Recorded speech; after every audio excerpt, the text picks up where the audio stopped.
ಎಲ್ಲರಿಗೂ ನಮಸ್ಕಾರ. ಗುರುದೀಕ್ಷಾ ಅಕಾಡೆಮಿಗೆ ತಮಗೆಲ್ಲರಿಗೂ ಸ್ವಾಗತ. ಇಂದು ನಾವು ನೋಡ್ತಾ ಇರುವಂತಹ ಟಾಪಿಕ್ ಬಂದು Karnataka state current affairs.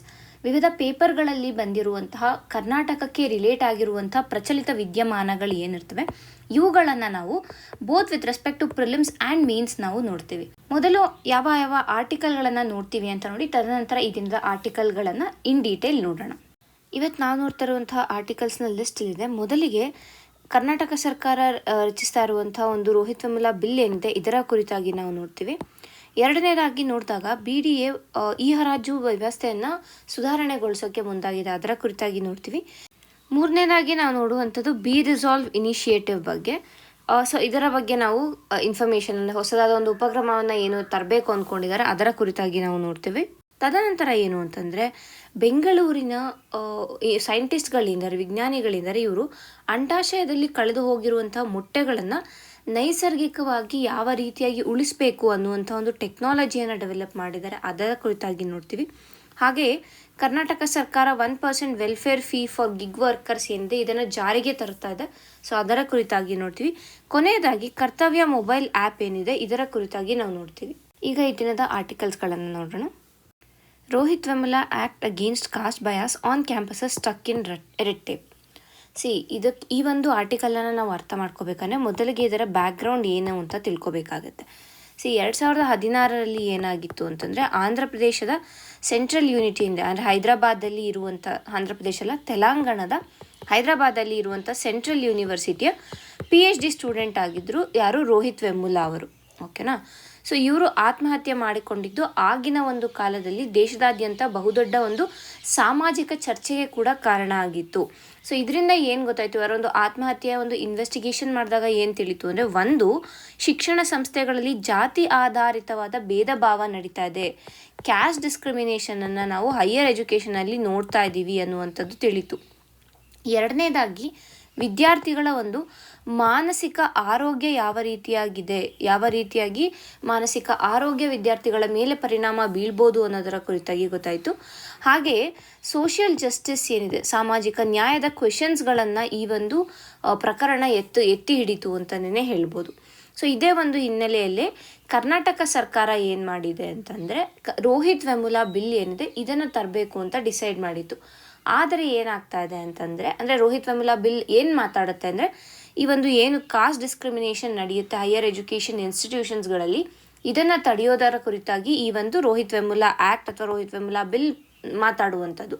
But ಏನಾಗಿದೆ ಅಂತಂದರೆ, ಈಗ ಇದು ರೆಡ್ ಟೇಪಲ್ಲಿ ಸಿಲುಕು ಹಾಕ್ಕೊಂಡು ಏನಾಗ್ತಾ ಇದೆ ಅಂತಂದರೆ, ಇದರ ಒಂದು ಎನ್ಫೋರ್ಸ್ಮೆಂಟ್ ಆಗ್ತಾ ಇಲ್ಲ ಅನ್ನೋದನ್ನು ನಾವು ಇಲ್ಲಿ ಅರ್ಥ ಮಾಡ್ಕೋಬೇಕಾಗುತ್ತೆ. ಸೊ ಹಾಗಾಗಿ ಇದು ನಮಗೆ ಒಂದು ಕಡೆ ಪ್ರಿಲಿಮ್ಸ್ಗೂ ಇಂಪಾರ್ಟೆಂಟ್ ಆಗುತ್ತೆ, ಇನ್ನೊಂದು ಕಡೆ ಮೇನ್ಸ್ಗೆ. ಪ್ರಿಲಿಮ್ಸ್ಗೆ ಈ ಒಂದು ಬಿಲ್ ಅಥವಾ ಆ್ಯಕ್ಟ್ನ ಪ್ರಾವಿಷನ್ಸ್ಗಳು ಇಂಪಾರ್ಟೆಂಟ್ ಆದರೆ, ಮೇನ್ಸ್ಗೆ ಬಂದಾಗ ಸರ್ಕಾರ ಯಾವ ರೀತಿಯಾದ ಒಂದು ಕ್ರಮಗಳನ್ನು ಕೈಗೊಂಡಿದೆ with respect to caste discrimination in higher education institutions ಅಂತ ಹೇಳ್ಬೋದು. ಇಲ್ಲಾಂತಾರೆ ಈ ಒಂದು ಆ್ಯಕ್ಟ್ ಬಗ್ಗೆ ಕೇಳಿ ಇದರ ಪಾಸಿಟಿವ್ಸ್ ನೆಗೆಟಿವ್ಸನ್ನು ನೀವು ಅನಲೈಸ್ ಮಾಡಿ ಅಂತ ಕೇಳ್ಬೋದಾಗುತ್ತೆ. ಸೊ ಅದೇ ನಿಟ್ಟಿನಲ್ಲಿ ಈಗ ನಾವು ಮೊದಲಿಗೆ ಈ ಒಂದು ಬಿಲ್ನ ಮುಖ್ಯವಾದ ಪ್ರಾವಿಷನ್ಸ್ ಏನು, ಆಬ್ಜೆಕ್ಟಿವ್ಸ್ ಏನು ಅನ್ನೋದನ್ನು ನೋಡೋಣ. ಮೊದಲಿಗೆ ನೋಡಿದಾಗ ಇದರ ಪೂರ್ತಿ ಹೆಸರು, ಈ ಒಂದು ಬಿಲ್ನ ಪೂರ್ತಿ ಹೆಸರು ಏನು ಅಂತಂದರೆ, Karnataka Rohith Vemula protection of SC/STs from caste discrimination in higher education institutions bill. ಇದರ ಮುಖ್ಯ ಆಬ್ಜೆಕ್ಟಿವ್ ಏನು, ಈಗಾಗಲೇ ಹೇಳಿರೋ ಥರ ಜಾತಿ ಭೇದ ಭಾವವನ್ನು ತಡೆಯುವಂಥದ್ದು ಎಲ್ಲಿ, ಹೈಯರ್ ಎಜುಕೇಷನಲ್ ಇನ್ಸ್ಟಿಟ್ಯೂಷನ್ಸ್ ಅಂದರೆ ಗ್ರ್ಯಾಜುಯೇಟ್ ಮತ್ತು ಪೋಸ್ಟ್ ಗ್ರ್ಯಾಜುಯೇಟ್ ಲೆವೆಲಲ್ಲಿ ಇರುವಂಥದ್ದು.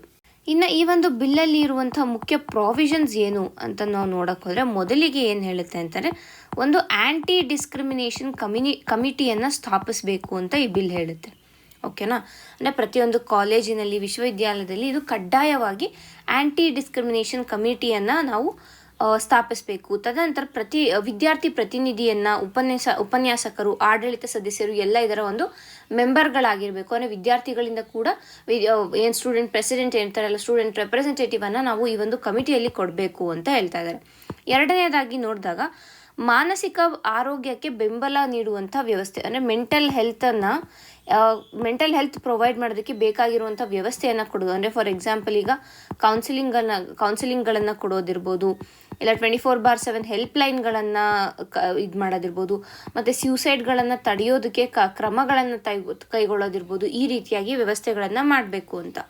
ಅಷ್ಟೇ ಅಲ್ದಿರ ಪನಿಷ್ಮೆಂಟ್ ಸಿಸ್ಟಮನ್ನು ತಂದಿದ್ದು. ಅದು ಪನಿಷ್ಮೆಂಟ್ ಅಂದರೆ ಕಠಿಣವಾದ ಒಂದು ಶಿಕ್ಷೆ ನೀಡುವಂತೆ ಒಂದು ವ್ಯವಸ್ಥೆಯನ್ನು ತರಬೇಕು. ಅಂದರೆ ಭೇದ ಭಾವ ಏನಾದರೂ ಅಲ್ಲಿ ಸಾಬೀತಾದರೆ, ಡಿಸ್ಕ್ರಿಮಿನೇಷನ್, ಕ್ಯಾಸ್ಟ್ ಡಿಸ್ಕ್ರಿಮಿನೇಷನ್ ನಡೀತಾ ಇದೆ ಅಂತ ಏನಾದ್ರು ಸಾಬೀತಾದರೆ ಅಲ್ಲಿ ಫೈನನ್ನು ಕೊಡೋದಿರ್ಬೋದು, ಇಲ್ಲ ಸಸ್ಪೆಂಡ್ ಮಾಡೋದಿರ್ಬೋದು, ಈ ರೀತಿಯಾದ ಒಂದು ಪನಿಷ್ಮೆಂಟ್ಗಳನ್ನು ಕೊಡೋದಕ್ಕೆ ಈ ಒಂದು ಬಿಲ್ ಪ್ರಾವಿಷನ್ಸನ್ನು ಮಾಡಿಕೊಡುತ್ತೆ.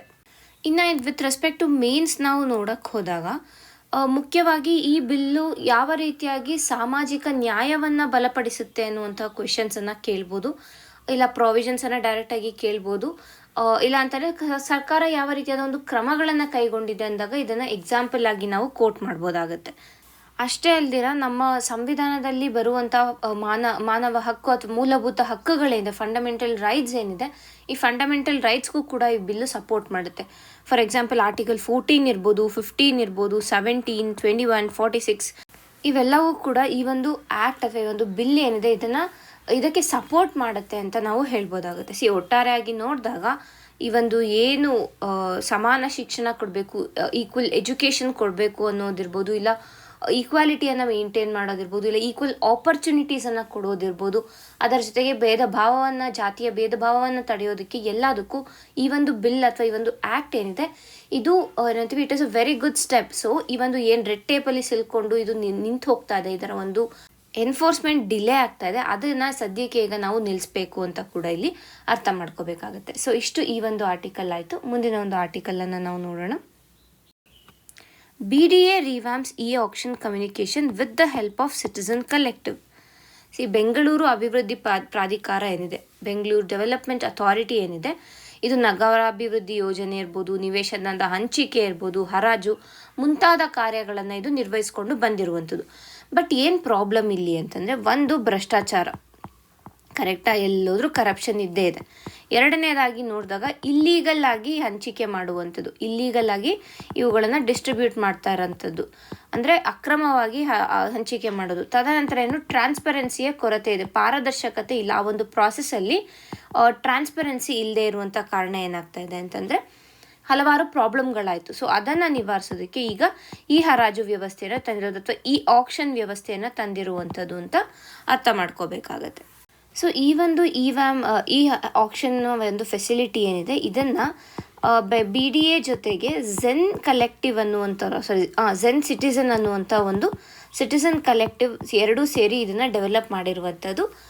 ಸ್ಟಾರ್ಟಿಂಗಲ್ಲಿ ಏನಾಗಿತ್ತು ಅಂತಂದರೆ ಈ ಹರಾಜು ಒಂದು ಏನಿದೆ ಇದನ್ನು ಈ ಝೆನ್ ಸಿಟಿಸನ್ನ ಒಂದು ವೆಬ್ಸೈಟ್ ಏನಿದೆ ಅದರಲ್ಲಿ ಹೋಸ್ಟ್ ಮಾಡಲಾಗಿತ್ತು. ಬಟ್ ಈಗ ಫೆಬ್ರವರಿ 5ರಿಂದ ಏನು ಮಾಡಿದೆ ಅಂದರೆ ಇದನ್ನು BDAದ ಒಂದು eauctions.bda.karnataka.in ಇದನ್ನು ಈಗ ಹೋಸ್ಟ್ ಮಾಡ್ತಾ ಇರುವಂಥದ್ದು. ಓಕೆನಾ, ಇದು ಆ್ಯಕ್ಚುಲಾಗಿ ಬೇಸಿಕಲಿ ನಡೀತಾ ಇರುವಂಥದ್ದು. ಸೊ ಈ ಒಂದು ಆಕ್ಷನ್ ಪ್ಲ್ಯಾಟ್ಫಾರ್ಮ್ ಯಾಕೆ ಇಂಪಾರ್ಟೆಂಟ್ ಆಗುತ್ತೆ ಅಂದರೆ, ಒಂದು ಕಡೆ ಗವರ್ನೆನ್ಸ್, ಕರ್ನಾಟಕ ಯಾವ ಒಂದು ಇನಿಷಿಯೇಟಿವ್ಸನ್ನು ವಿತ್ ರೆಸ್ಪೆಕ್ಟ್ ಟು ಗವರ್ನೆನ್ಸ್ ತಗೋತಾ ಇದೆ ಅನ್ನೋದಕ್ಕೆ ಎಕ್ಸಾಂಪಲನ್ನು ಕೊಡುವಾಗ ನಾವು ಇದನ್ನು ಬಳಸ್ಬೋದಾಗುತ್ತೆ.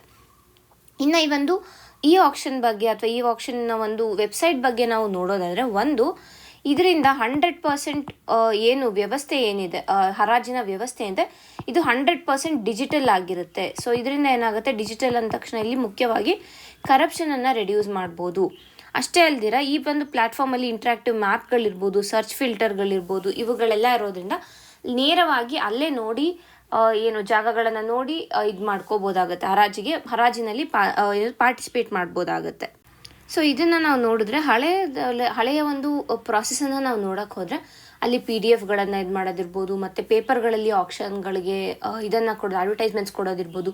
ಸೊ ಈ ರೀತಿಯಾದ ಪ್ರಾಸೆಸ್ ಎಲ್ಲ ಇತ್ತು. ಸೊ ಈಗ ಆ ಎಲ್ಲ ಪ್ರಾಸೆಸ್ ಇರೋದಿಲ್ಲ. ಸೊ ಇಲ್ಲಿ ಏನಾಗುತ್ತೆ, ಟೈಮ್ ಡಿಲೇಗಳು ಕೂಡ ಕಡಿಮೆ ಆಗುತ್ತೆ. ಅಷ್ಟೇ ಅಲ್ದಿರ ಏನಾಗುತ್ತೆ ಅಂತ ರಿಯಲ್ ಟೈಮ್ ಟ್ರ್ಯಾಕಿಂಗನ್ನು ಮಾಡ್ಬೋದಾಗುತ್ತೆ. ಸೊ ಏನಾದರೂ ಅಲ್ಲಿ ಅವ್ಯವಹಾರಗಳು ನಡೆದ್ರೆ ಆಲ್ಮೋಸ್ಟ್ ಅಲ್ಲೇನೇ ಗೊತ್ತಾಗ್ಬಿಡುತ್ತೆ. ಸೊ ಹಾಗಾಗಿ ಏನಾಗುತ್ತೆ ಅಂತಂದರೆ ಟ್ರಾನ್ಸ್ಪರೆನ್ಸಿ ಹೆಚ್ಚಾಗುತ್ತೆ, ಪಾರದರ್ಶಕತೆ ಹೆಚ್ಚಾಗುತ್ತೆ, ಭ್ರಷ್ಟಾಚಾರ ಕಡಿಮೆ ಆಗುತ್ತೆ. ಮತ್ತು ಏನು ಭಾರತದ ಒಂದು ಗೋಲ್ ಏನಿದೆ, ಮಿನಿಮಮ್ ಗವರ್ನಮೆಂಟ್ ಮ್ಯಾಕ್ಸಿಮಮ್ ಗವರ್ನೆನ್ಸ್ ಅನ್ನುವಂಥ ಒಂದು ಧ್ಯೇಯ ಏನಿದೆ ಅದನ್ನು ಅಚೀವ್ ಮಾಡೋದಕ್ಕೂ ಕೂಡ ಇದು ಹೆಲ್ಪ್ ಮಾಡುತ್ತೆ ಅನ್ನೋದನ್ನು ಇಲ್ಲಿ ಅರ್ಥ ಮಾಡ್ಕೋಬೇಕು. ಇದಿಷ್ಟು ವಿತ್ ರೆಸ್ಪೆಕ್ಟ್ ಟು ಪ್ರಿಲಿಮ್ಸ್ ಆದರೆ, ಈಗ ನಾವು ವಿತ್ ರೆಸ್ಪೆಕ್ಟ್ ಟು ಮೇನ್ಸ್ ನೋಡೋಣ. ಮೊದಲಿಗೆ ನಾವು ನೋಡೋಕ್ಕೆ ಹೋದರೆ ಈ ಒಂದು ಇನಿಷಿಯೇಟಿವ್ನ ಅಡ್ವಾಂಟೇಜಸನ್ನು ನಾವು ನೋಡಬೇಕಾಗುತ್ತೆ. ಅಂದರೆ ಇದರಿಂದ ಆಗುವಂಥ ಲಾಭಗಳೇನು ಅನ್ನೋದನ್ನು ನಾವು ನೋಡಬೇಕಾಗುತ್ತೆ. ಮೊದಲಿಗೆ ಬಂದು ಏನು ಇನ್ಫಾರ್ಮೇಷನ್ಗಳ ಎಸಿಮಿಟ್ರಿ ಇತ್ತು, ಇನ್ಫಾರ್ಮೇಷನ್ ಎಸಿಮಿಟ್ರಿ ಏನಿತ್ತು ಅದನ್ನು ನಾವಿಲ್ಲಿ ಹೋಗಲಾಡಿಸ್ಬೋದು. ಅಂದರೆ ಮೊದಲೇನಾಗ್ತಾ ಇತ್ತು ಅಂತಂದರೆ ಎಲ್ಲ ಪೇಪರ್ಸ್ಗಳಲ್ಲಿ ಆ ರೀತಿಯಾಗಿ ಇದ್ದಂತಹ ಕಾರಣ PDF ಇದು ಮಾಡ್ತಾ ಇದ್ದಂಥ ಕಾರಣ ಯಾರು ಬೇಕಾದ್ರೂ ಚೇಂಜ್ ಮಾಡ್ಕೋಬೋದಿತ್ತು ಇನ್ಫಾರ್ಮೇಷನನ್ನು. ಪ್ಲಸ್ ಏನು ಇನ್ಫಾರ್ಮೇಷನ್ ಬೇಡ ಅನ್ನೋ ಇನ್ಫಾರ್ಮೇಷನ್ನ ಡಿಲೀಟ್ ಮಾಡ್ಬೋದಾಗ್ತಾ ಇತ್ತು. ಸೊ ಈಗ ಅದಕ್ಕೆ ಚಾನ್ಸ್ ಇಲ್ಲ. ಏಕೆಂದರೆ ಎಲ್ಲ ಆನ್ಲೈನಲ್ಲಿ ಇದೆ, ಎಲ್ಲ ವೆಬ್ಸೈಟಲ್ಲಿ ಇರುವಂಥ ಕಾರಣ, ಪ್ಲಸ್ ರಿಯಲ್ ಟೈಮ್ ಟ್ರ್ಯಾಕಿಂಗ್ ಇರುವಂಥ ಕಾರಣ ಈ ರೀತಿಯಾದ ಒಂದು ಮಾಲ್ ಪ್ರಾಕ್ಟೀಸಸ್ ಆಗೋದಿಲ್ಲ. ಎರಡನೇದಾಗಿ ನೋಡಿದಾಗ ಇದು ಬ್ಯೂರೋಕ್ರೆಟಿಕ್ ಡಿಲೇಗಳು ಏನಾಗ್ತಾ ಇತ್ತು, ಬ್ಯೂರೋಕ್ರೆಟಿಕ್ ಡಿಲೇಗಳಿರ್ಬೋದು, ರೆಡ್ ಟೇಪಿಸಮ್ ಇರ್ಬೋದು, ಇದನ್ನು ಕಡಿಮೆ ಮಾಡುತ್ತೆ. ಏಕೆ ಅಂತಂದರೆ ಎಲ್ಲ ಆನ್ಲೈನ್ ಇರುವಂಥ ಕಾರಣ ಅಲ್ಲಿ ಆಫೀಸರ್ಗಳ ಒಂದು ಇನ್ವಾಲ್ವ್ಮೆಂಟ್ ಕಡಿಮೆ ಇರುತ್ತೆ. ತದನಂತರ ಈಗಾಗಲೇ ನಾನು ಮಾತಾಡಿರೋ ಥರ ಕರಪ್ಷನನ್ನು ಕಡಿಮೆ ಮಾಡ್ಬೋದು. ನಂತರ ಟ್ರಾನ್ಸ್ಪರೆನ್ಸಿಯನ್ನು ಹೆಚ್ಚು ಮಾಡ್ಬೋದು. ಏಕೆಂತಂದರೆ ಪಾರದರ್ಶಕತೆಯನ್ನು ಇಲ್ಲಿ ಹೆಚ್ಚಿಸ್ಬೋದು. ಸೊ ಪಾರದರ್ಶಕತೆ ಹೆಚ್ಚಾದಾಗ ಏನಾಗುತ್ತೆ, ಜನರಿಗೆ ಸರ್ಕಾರದ ಮೇಲೆ ಒಂದು ನಂಬಿಕೆ ಹೆಚ್ಚಾಗುತ್ತೆ. ಓಕೆನಾ. ತದನಂತರ it becomes a citizen centric governance model ಆಗಿ ಸಿಟಿಸನ್ ಸೆಂಟ್ರಿಕ್ ಗವರ್ನೆನ್ಸ್ ಮಾಡೆಲ್ ಆಗಿ ಇದು ಆ್ಯಕ್ಟ್ ಮಾಡುತ್ತೆ ಅಂತ ಹೇಳ್ಬೋದು. ಯಾಕೆ ಅಂತಂದರೆ ಇದು ಏನು ಒಂದು ನಾಗರಿಕರೆಂದರೆ ಅವರಿಗೆ ಹೆಲ್ಪ್ ಆಗಲಿ ಅಂತಲೇ ಈ ಒಂದು ವೆಬ್ಸೈಟನ್ನು ನಿರ್ಮಿಸಿರೋದು. ಸೊ ಹಾಗಾಗಿ it is a citizen centric governance model ಆಗುತ್ತೆ ಅನ್ನೋದನ್ನು ನಾವು ಇಲ್ಲಿ ಅರ್ಥ ಮಾಡ್ಕೋಬೇಕು. ಸೊ ಓವರಾಲ್ ಆಗಿ ನೋಡಿದಾಗ ಅಡ್ಮಿನಿಸ್ಟ್ರೇಟಿವ್ ಎಫಿಷಿಯನ್ಸಿ ಇಲ್ಲಿ ಹೆಚ್ಚಾಗುತ್ತೆ ಅನ್ನುವಂಥದ್ದು. ಇನ್ನು ನಾವು ಇದರ ಡಿಸ್ಅಡ್ವಾಂಟೇಜಸ್ ಅಥವಾ ಚಾಲೆಂಜಸ್ ಅಂತ ನಾವು ನೋಡೋಕ್ಕೆ ಹೋದರೆ ಹಲವಾರು ಚಾಲೆಂಜ್ ಇದೆ. ಮೊದಲಿಗೆ ನಾವು ನೋಡಿದಾಗ ಇಂಟರ್ ಡಿಪಾರ್ಟ್ಮೆಂಟಲ್ ಕೋಆರ್ಡಿನೇಷನ್ ಬೇಕಾಗುತ್ತೆ. ಕರೆಕ್ಟ್ ಅಲ್ವಾ? ಈಗ BDಯಲ್ಲಿ ಹರಾಜಾಗ್ತಾ ಇದೆ ಅಂತಂದರೆ ಅಲ್ಲಿ ರೆವೆನ್ಯೂ ಡಿಪಾರ್ಟ್ಮೆಂಟ್ ಇರ್ಬೋದು, ಬೇರೆ ಡಿಪಾರ್ಟ್ಮೆಂಟ್ಸ್ ಇರ್ಬೋದು, ಎಷ್ಟೊಂದು ಡಿಪಾರ್ಟ್ಮೆಂಟ್ಸಲ್ಲಿ ಇನ್ವಾಲ್ವ್ ಆಗಬೇಕಾಗುತ್ತೆ. ಸೊ ಆ ಒಂದು ಇಂಟರ್ ಡಿಪಾರ್ಟ್ಮೆಂಟಲ್ ಕೋಆರ್ಡಿನೇಷನ್ ಏನಿದೆ ಇದು ಇಲ್ಲಿ ಪ್ರಾಬ್ಲಮ್ ಆಗುತ್ತೆ ಅನ್ನುವಂಥದ್ದು. ತದನಂತರ ಕೆಲವಷ್ಟು ಡೇಟಾಗಳು ಮಿಸ್ ಆಗೋದು ಇರ್ಬೋದು, ಇಲ್ಲ ಇನ್ಅಕ್ಯುರೇಟ್ ಡೇಟಾಗಳಿರೋದಿರ್ಬೋದು, ಇವೆಲ್ಲ ಆಗ್ತಾಯಿತ್ತು. ಯಾಕೆ ಅಂತಂದರೆ ಪ್ರಾಪರ್ ಜಿಯೋ ಟ್ಯಾಗಿಂಗ್ ಆಗದೆ ಇರುವಂಥ ಕಾರಣ ಕೂಡ ಈ ಒಂದು ಡೇಟಾಗಳು ಮಿಸ್ ಆಗ್ತಾ ಇದ್ದಂಥ ಚಾನ್ಸಸ್ಗಳಿತ್ತು. ತದನಂತರ ನಾವು ನೋಡೋಕೆ ಹೋದರೆ ನೆಕ್ಸ್ಟ್ ಬಂದು ಡಾಕ್ಯುಮೆಂಟೇಷನ್ ಲೆಗಸಿ ಏನಿದ್ದಾವೆ, ಅಂದರೆ ಈಗ ಡಾಕ್ಯುಮೆಂಟೇಷನ್ ಲೆಗಸಿಗಳನ್ನು ನಾವು ನೋಡೋಕೆ ಹೋದರೆ BDA has had to remove RKF ಮತ್ತು ನಾನ್ ಕಂಪ್ಲೇಂಟ್ ಇರ್ಬೋದು, ಇಲ್ಲ ಅನ್ಫೇರ್ ಕ್ಲಾಸಸ್ಗಳಿಂದ ಇವುಗಳನ್ನು ಟೆಂಡರ್ ಡಾಕ್ಯುಮೆಂಟ್ಸಿಂದ ತೆಗಿಬೇಕಾಗಿ ಬರ್ತಾಯಿತ್ತು. ಸೊ ಇದರಿಂದ ಏನಂತಂದರೆ ಸಿಗ್ನಿಫಿಕೆಂಟಾಗಿ ನಾವು ನೋಡಿದಾಗ ಲೀಗಲ್ ಮತ್ತು ಅಡ್ಮಿನಿಸ್ಟ್ರೇಟಿವ್ ರಿವ್ಯೂಗೆ ಇಲ್ಲಿ ಪ್ರಾಬ್ಲಮ್ ಆಗ್ತಾಯಿತ್ತು ಅನ್ನುವಂಥದ್ದು. ಇನ್ನು ಇದೆಲ್ಲ ಸಂಪೂರ್ಣವಾಗಿ ಆನ್ಲೈನ್ ಇರುವಂಥ ಕಾರಣ ಟೆಕ್ನಿಕಲ್ ಡಿಫಿಕಲ್ಟೀಸ್ಗಳಾಗೋದಿರ್ಬೋದು, ಇಲ್ಲ ಅಂತಂದರೆ ನೆಟ್ವರ್ಕ್ ಇಶ್ಯೂಗಳಿರ್ಬೋದು, ಇಲ್ಲ ಅಂತಂದರೆ ಆ ಒಂದು ವೆಬ್ಸೈಟ್ ಸರಿಯಾಗಿ ಕಾರ್ಯ ಮಾಡದೇ ಇರೋದಿರ್ಬೋದು, ಈ ರೀತಿಯಾದ ಒಂದು ಪ್ರಾಬ್ಲಮ್ಸ್ಗಳನ್ನು ಎದುರಿಸ್ಬೇಕಾಗುತ್ತೆ. ಅಷ್ಟೇ ಅಲ್ಲದೆ ಇದೆಲ್ಲದರ ಜೊತೆಗೆ ಡಿಜಿಟಲ್ ಡಿವೈಡ್ ಕೂಡ ಹೆಚ್ಚಿದೆ, ಡಿಜಿಟಲ್ ಇಲ್ಲಿಟರಸಿ ಇರ್ಬೋದು, ಇದೆಲ್ಲ ಕೂಡ ಹೆಚ್ಚಿದೆ. ಸೊ ಹಾಗಾಗಿ ಸರ್ಕಾರ ಈ ಒಂದು ಚಾಲೆಂಜಸ್ಗಳೇನಿದೆ ಇವುಗಳನ್ನು ಸದ್ಯಕ್ಕೆ ಅಡ್ರೆಸ್ ಮಾಡೋಕ್ಕೆ ನೋಡಿದ್ರೆ ಏನು ತನ್ನ ಒಂದು ಹೊಸ ಇನಿಷಿಯೇಟಿವ್ ಇದೆ ಆ ಇನಿಷಿಯೇಟಿವನ್ನು ಮತ್ತಷ್ಟು ಸಾಕಾರಗೊಳಿಸ್ಬೋದು ಅನ್ನೋದನ್ನು ನಾವು ಇಲ್ಲಿ ಅರ್ಥ ಮಾಡ್ಕೋಬೇಕು. ಈಗ ಮುಂದಿನ ಒಂದು ಆರ್ಟಿಕಲನ್ನು ನೋಡೋಣ. BNP launches BeResolve to report civic problems. Bengaluru Navanirmana party ಏನಿದೆ ಇದು ಸೋಮವಾರದಂದು ಒಂದು ಹೊಸ ಉಪಕ್ರಮವನ್ನು ಬಿಡುಗಡೆ ಮಾಡಿದೆ. ಅದರ ಹೆಸರು ಬಂದು BeResolve ಅನ್ನುವಂಥದ್ದು. ಸೊ ಇದು ಬಂದು it is a digital initiative ಆಗಿರುತ್ತೆ. ಹಾಗೆ ಇದರ ಮುಖ್ಯ ಒಂದು ಉದ್ದೇಶ ಏನು ಅಂತಂದರೆ ನಾಗರಿಕರಿಗೆ ಏನಾದರೂ ಪ್ರಾಬ್ಲಮ್ಗಳಿದ್ದಾವೆ, ಇಲ್ಲ ಏನಾದರೂ ಕಂಪ್ಲೇಂಟ್ಗಳನ್ನು ಮಾಡಬೇಕು ಅಂದರೆ ಈ ಒಂದು ಆ್ಯಪ್ ಅಥವಾ ಈ ಒಂದು ಇನಿಷಿಯೇಟಿವನ್ನು ಅವರು ಬಳಸ್ಬೋದಾಗುತ್ತೆ. ಸೊ ಇಲ್ಲಿ ಏನಾಗುತ್ತೆ ಅಂತಂದರೆ ಎವ್ರಿಡೇ ಸಿವಿಕ್ ಪ್ರಾಬ್ಲಮ್ಸ್ ಏನಿರುತ್ತೆ ಅಂದರೆ ಈಗ ರಸ್ತೆ ಇಲ್ಲದೆ ಇರೋದಿರ್ಬೋದು, ನೀರು ಸರಿಯಾಗಿ ಬರದೇ ಇರೋದಿರ್ಬೋದು, ಇಲ್ಲ ಬೀದಿ ದೀಪಗಳು ಸರಿ ಇಲ್ಲದೆ ಇರೋದಿರ್ಬೋದು. ಸೊ ಈ ರೀತಿಯಾದ ಒಂದು ಡೈಲಿ ಪ್ರಾಬ್ಲಮ್ಸ್ ಏನಿರ್ತದೆ, ಡೈಲಿ ಸಿವಿಕ್ ಪ್ರಾಬ್ಲಮ್ಸ್ಗಳು ಏನಿರ್ತವೆ ಇವುಗಳನ್ನು ರಿಪೋರ್ಟ್ ಮಾಡಿ ಅದನ್ನು ಫಾಲೋ ಅಪ್ ಮಾಡೋದಕ್ಕೆ ಈ ಒಂದು BeResolve ಇನಿಷಿಯೇಟಿವನ್ನು ಲಾಂಚ್ ಮಾಡಿರುವಂಥದ್ದು. ಇದರಲ್ಲಿರುವ ಪ್ರಮುಖವಾದ ಒಂದು ಅಂಶ ಏನು ಅಂತಂದರೆ ವೀಕ್ಲಿ ರಿವ್ಯೂಗಳನ್ನು ಮಾಡ್ತಾರೆ. ಅಂದರೆ ಏನಾದ್ರು ಕಂಪ್ಲೇಂಟ್ಸ್ಗಳೇನಿರುತ್ತೆ ಆ ಕಂಪ್ಲೇಂಟ್ಸ್ಗಳು ಸಾಲ್ವ್ ಆಗಿದೆಯಾ ಇಲ್ವಾ ಅನ್ನುವಂಥದ್ದನ್ನ ಪ್ರತಿ ವಾರ ಅದನ್ನು ರಿವ್ಯೂ ಮಾಡುವಂಥದ್ದು. ಸೊ ಇದರಿಂದ ಏನಾಗುತ್ತೆ ಅಂತಂದರೆ effective and efficient citizen centric ಗವರ್ನೆನ್ಸನ್ನು ನಾವು ಇಲ್ಲಿ ನೋಡ್ಬೋದಾಗುತ್ತೆ. ಅಂದರೆ ನಾಗರಿಕರಿಗೆ ಏನೇ ತೊಂದರೆ ಇದ್ರೂ ಇಮಿಡಿಯೇಟಾಗಿ ಅದು ಸಾಲ್ವ್ ಆಗುವಂಥದ್ದು. So it will be effective and efficient citizen centric model ಅಂತಲೇ ಹೇಳ್ಬೋದಾಗುತ್ತೆ. ಮತ್ತು ವಿತ್ ರೆಸ್ಪೆಕ್ಟ್ ಟು ಪ್ರಿಲಿಮ್ಸ್ ಇನ್ನೇನು ಬೇಕು ಅಂತಂದರೆ ಅಂತಂದರೆ ಏನು BeResolve ಅಂತಂದರೆ ಸೊ ಇದರ ಫುಲ್ ಫಾರ್ಮ್ ಬಂದು ಬೆಂಗಳೂರು ರಿಸಾಲ್ವ್ ಅಂತಂದರೆ ಏನೇ ಒಂದು ಪ್ರಾಬ್ಲಮ್ಗಳಿದ್ರೆ ಅದನ್ನು ಸಾಲ್ವ್ ಮಾಡೋದಕ್ಕೆ ಈ ಒಂದು ಅಂದರೆ ಬೆಂಗಳೂರಿನ ನಗರ ಸಮಸ್ಯೆಗಳೇನಿದೆ ಇವುಗಳನ್ನು ಶಾಶ್ವತ ಮತ್ತು ವ್ಯವಸ್ಥಿತ ಪರಿಹಾರಗಳನ್ನು ಕಂಡುಹಿಡಿಯುವ ಒಂದು ಯೋಜನೆ ಆಗಿದೆ ಅನ್ನೋದನ್ನು ಇಲ್ಲಿ ನಾವು ಅರ್ಥ ಮಾಡ್ಕೋಬೇಕು. ಈಗ ನಾನು ಹೇಳಿದೆ ಇದು ಸಿಟಿಸನ್ ಸೆಂಟ್ರಿಕ್ ಮಾಡೆಲ್ ಅಂತ and also it is an example for participatory governance ಅಂತ ಕೂಡ ಹೇಳ್ಬೋದಾಗುತ್ತೆ. ಓಕೆನಾ, ಪಾರ್ಟಿಸಿಪೇಟರಿ ಪ್ರಾಬ್ಲಮ್ ಸಾಲ್ವಿಂಗ್ ಒಂದು ಪ್ಲ್ಯಾಟ್ಫಾರ್ಮ್ ಅಂತಲೇ ಇಲ್ಲಿ ನಾವು ಹೇಳ್ಬೋದಾಗುತ್ತೆ. ಸೊ ಏನಿಂದ ಈಗಾಗಲೇ ಹೇಳೋ ಥರ ನಾಗರಿಕರು ತಮ್ಮ ಪ್ರದೇಶದ ಸಮಸ್ಯೆಗಳೇನಿರುತ್ತೆ ಇದನ್ನ ನೇರವಾಗಿ ಸೂಚಿಸುವಂಥದ್ದು. ಸೊ ಇಲ್ಲಿ ಸಿಟಿಸನ್ಸ್ ಅವರು ನಾಗರಿಕರು ಇರ್ತಾರೆ, ತಮ್ಮ ಒಂದು ಪ್ರಾಬ್ಲಮ್ಗಳನ್ನು ಡೈರೆಕ್ಟಾಗಿ ಹೇಳ್ಕೊಬೋದಾಗುತ್ತೆ. And at the same time ಇದಕ್ಕೆ ತಜ್ಞರಿರ್ಬೋದು, ನಗರ ಆಯೋಜಕರಿರ್ಬೋದು, ಇಂಜಿನಿಯರ್ಗಳು ಇದಕ್ಕೆ ಪರಿಹಾರಗಳನ್ನು ರೂಪಿಸ್ಕೊಂಡು ಹೋಗ್ತಾರೆ ಅಂತ. ಇನ್ನು ವಿತ್ ರೆಸ್ಪೆಕ್ಟ್ ಟು ಮೀನ್ಸ್ ನೋಡಿದಾಗ ನಾವು ಇದರ ಒಂದು ಪ್ರಮುಖ ಗುರಿಗಳೇನು, ಇದರ ಒಂದು ಆಬ್ಜೆಕ್ಟಿವ್ಸ್ ಏನು ಅನ್ನೋದು ಬೇಕಾಗತ್ತೆ. ಸೊ ಮೊದಲಿಗೆ ಇದರ ಒಂದು ಆಬ್ಜೆಕ್ಟಿವ್ಸ್ ಅಥವಾ ಗುರಿಗಳು ಅಥವಾ ಉದ್ದೇಶಗಳು ಅಂತ ನಾವು ನೋಡಕ್ಕೆ ಹೋದರೆ, ಒಂದನೇದು ಬಂದು ನಗರ ಪ್ರದೇಶದಲ್ಲಿ, ಬೆಂಗಳೂರು ನಗರದಲ್ಲಿ ಇರುವಂಥ ಸಮಸ್ಯೆಗಳನ್ನು ಐಡೆಂಟಿಫೈ ಮಾಡೋದು, ಅದನ್ನು ಗುರುತಿಸೋದು ಅಂತ. ಅಂದರೆ ಇದು ಏನಾಗುತ್ತೆ ಅಂತಂದರೆ, ಈ ಒಂದು ಇನಿಷಿಯೇಟಿವಲ್ಲಿ ವಾರ್ಡ್ ಲೆವೆಲ್ಗಳಲ್ಲಿ ಈ ಒಂದು ಪ್ರಾಬ್ಲಮ್ಗಳನ್ನು ಐಡೆಂಟಿಫೈ ಮಾಡಿ ರಿಸಾಲ್ವ್ ಮಾಡ್ಕೊಂಡು ಹೋಗ್ತಾರೆ. ಸೊ ಬೇಸಿಕ್ ಲೆವೆಲಲ್ಲಿ, ಗ್ರಾಸ್ ರೂಟ್ ಲೆವೆಲಲ್ಲಿ ಪ್ರಾಬ್ಲಮ್ಸ್ಗಳನ್ನು ಸಾಲ್ವ್ ಮಾಡುವಂಥದ್ದು. ಎರಡನೇದಾಗಿ ನೋಡಿದಾಗ ಡೇಟಾ ಡ್ರಿವನ್ ಅನಾಲಿಸಿಸನ್ನು ಮಾಡ್ತಾರೆ. ಈಗೆಲ್ಲ ನಮ್ಗೆ ಗೊತ್ತಿರೋ ಹಾಗೇನೆ data is a new oil ಅಲ್ವಾ. ಸೊ ಹೀಗಿರುವಾಗ ಡೇಟಾ ಆಧಾರಿತವಾಗಿ ವಿಶ್ಲೇಷಣೆಗಳನ್ನು, ಅನಾಲಿಸಿಸ್ಗಳನ್ನು ಮಾಡ್ತಾರೆ ಹೊತ್ತು ಭಾವನೆಗಳ ಮೊರೆ ಹೋಗದೆ ಬದಲಿಗೆ ಡೇಟಾದ ಏನಿರುತ್ತೆ, ಡೇಟಾದ ಮತ್ತು ವಾಸ್ತವಿಕ ಅಂಕಿ ಅಂಶಗಳೇನಿರುತ್ತೆ ಅದರ ಆಧಾರದ ಮೇಲೆ ಪರಿಹಾರವನ್ನು ಒದಗಿಸುತ್ತೆ. ಮೂರನೇದಾಗಿ ನೋಡಿದಾಗ ಸಿಟಿಸನ್ ಪಾರ್ಟಿಸಿಪೇಷನ್, ಈಗಾಗಲೇ ಹೇಳಿರೋ ಥರ ಪಾರ್ಟಿಸಿಪೇಟ್ರಿ ಗವರ್ನೆನ್ಸನ್ನು ಪ್ರಮೋಟ್ ಮಾಡುತ್ತೆ, ಸಿಟಿಸನ್ ಸೆಂಟ್ರಿಕ್ ಗವರ್ನೆನ್ಸನ್ನು ಇದು ಪ್ರಮೋಟ್ ಮಾಡುತ್ತೆ ಅನ್ನುವಂಥದ್ದು. ತದನಂತರ ಏನು ಅಂತಂದರೆ ಪಾಲಿಸಿ ರೆಕಮೆಂಡೇಷನ್ಗೆ ಹೆಲ್ಪ್ ಮಾಡೋದು ಇದರ ಒಂದು ಮುಖ್ಯ ಉದ್ದೇಶ ಅಂತ. ಅಂದರೆ ಸರ್ಕಾರದ ಮತ್ತು ಪಾಲಿಕೆಗಳ ಒಂದು ಸ್ಪಷ್ಟ ನೀತಿಗೆ ಇದು ಸಲಹೆಗಳನ್ನು ನೀಡ್ಬೋದು. ಇಲ್ಲಿ ಏನು ಪ್ರಾಬ್ಲಮ್ಸ್ ಇದೆ ನೋಡಿಕೊಂಡು ಆ ಒಂದು ಪ್ರಾಬ್ಲಮ್ಸ್ಗಳ ಬೇಸಿಸ್ ಮೇಲೆ ನಾವು ಪಾಲಿಸಿಗಳನ್ನು ಡಿಸೈನ್ ಮಾಡ್ಬೋದು ಅನ್ನುವಂಥದ್ದು. ಇಷ್ಟು ನಮಗೆ ಈ ಒಂದು ಆರ್ಟಿಕಲಲ್ಲಿ ಬೇಕಾಗಿರುವಂಥ ಇನ್ಫಾರ್ಮೇಷನ್ ಆಗಿದೆ.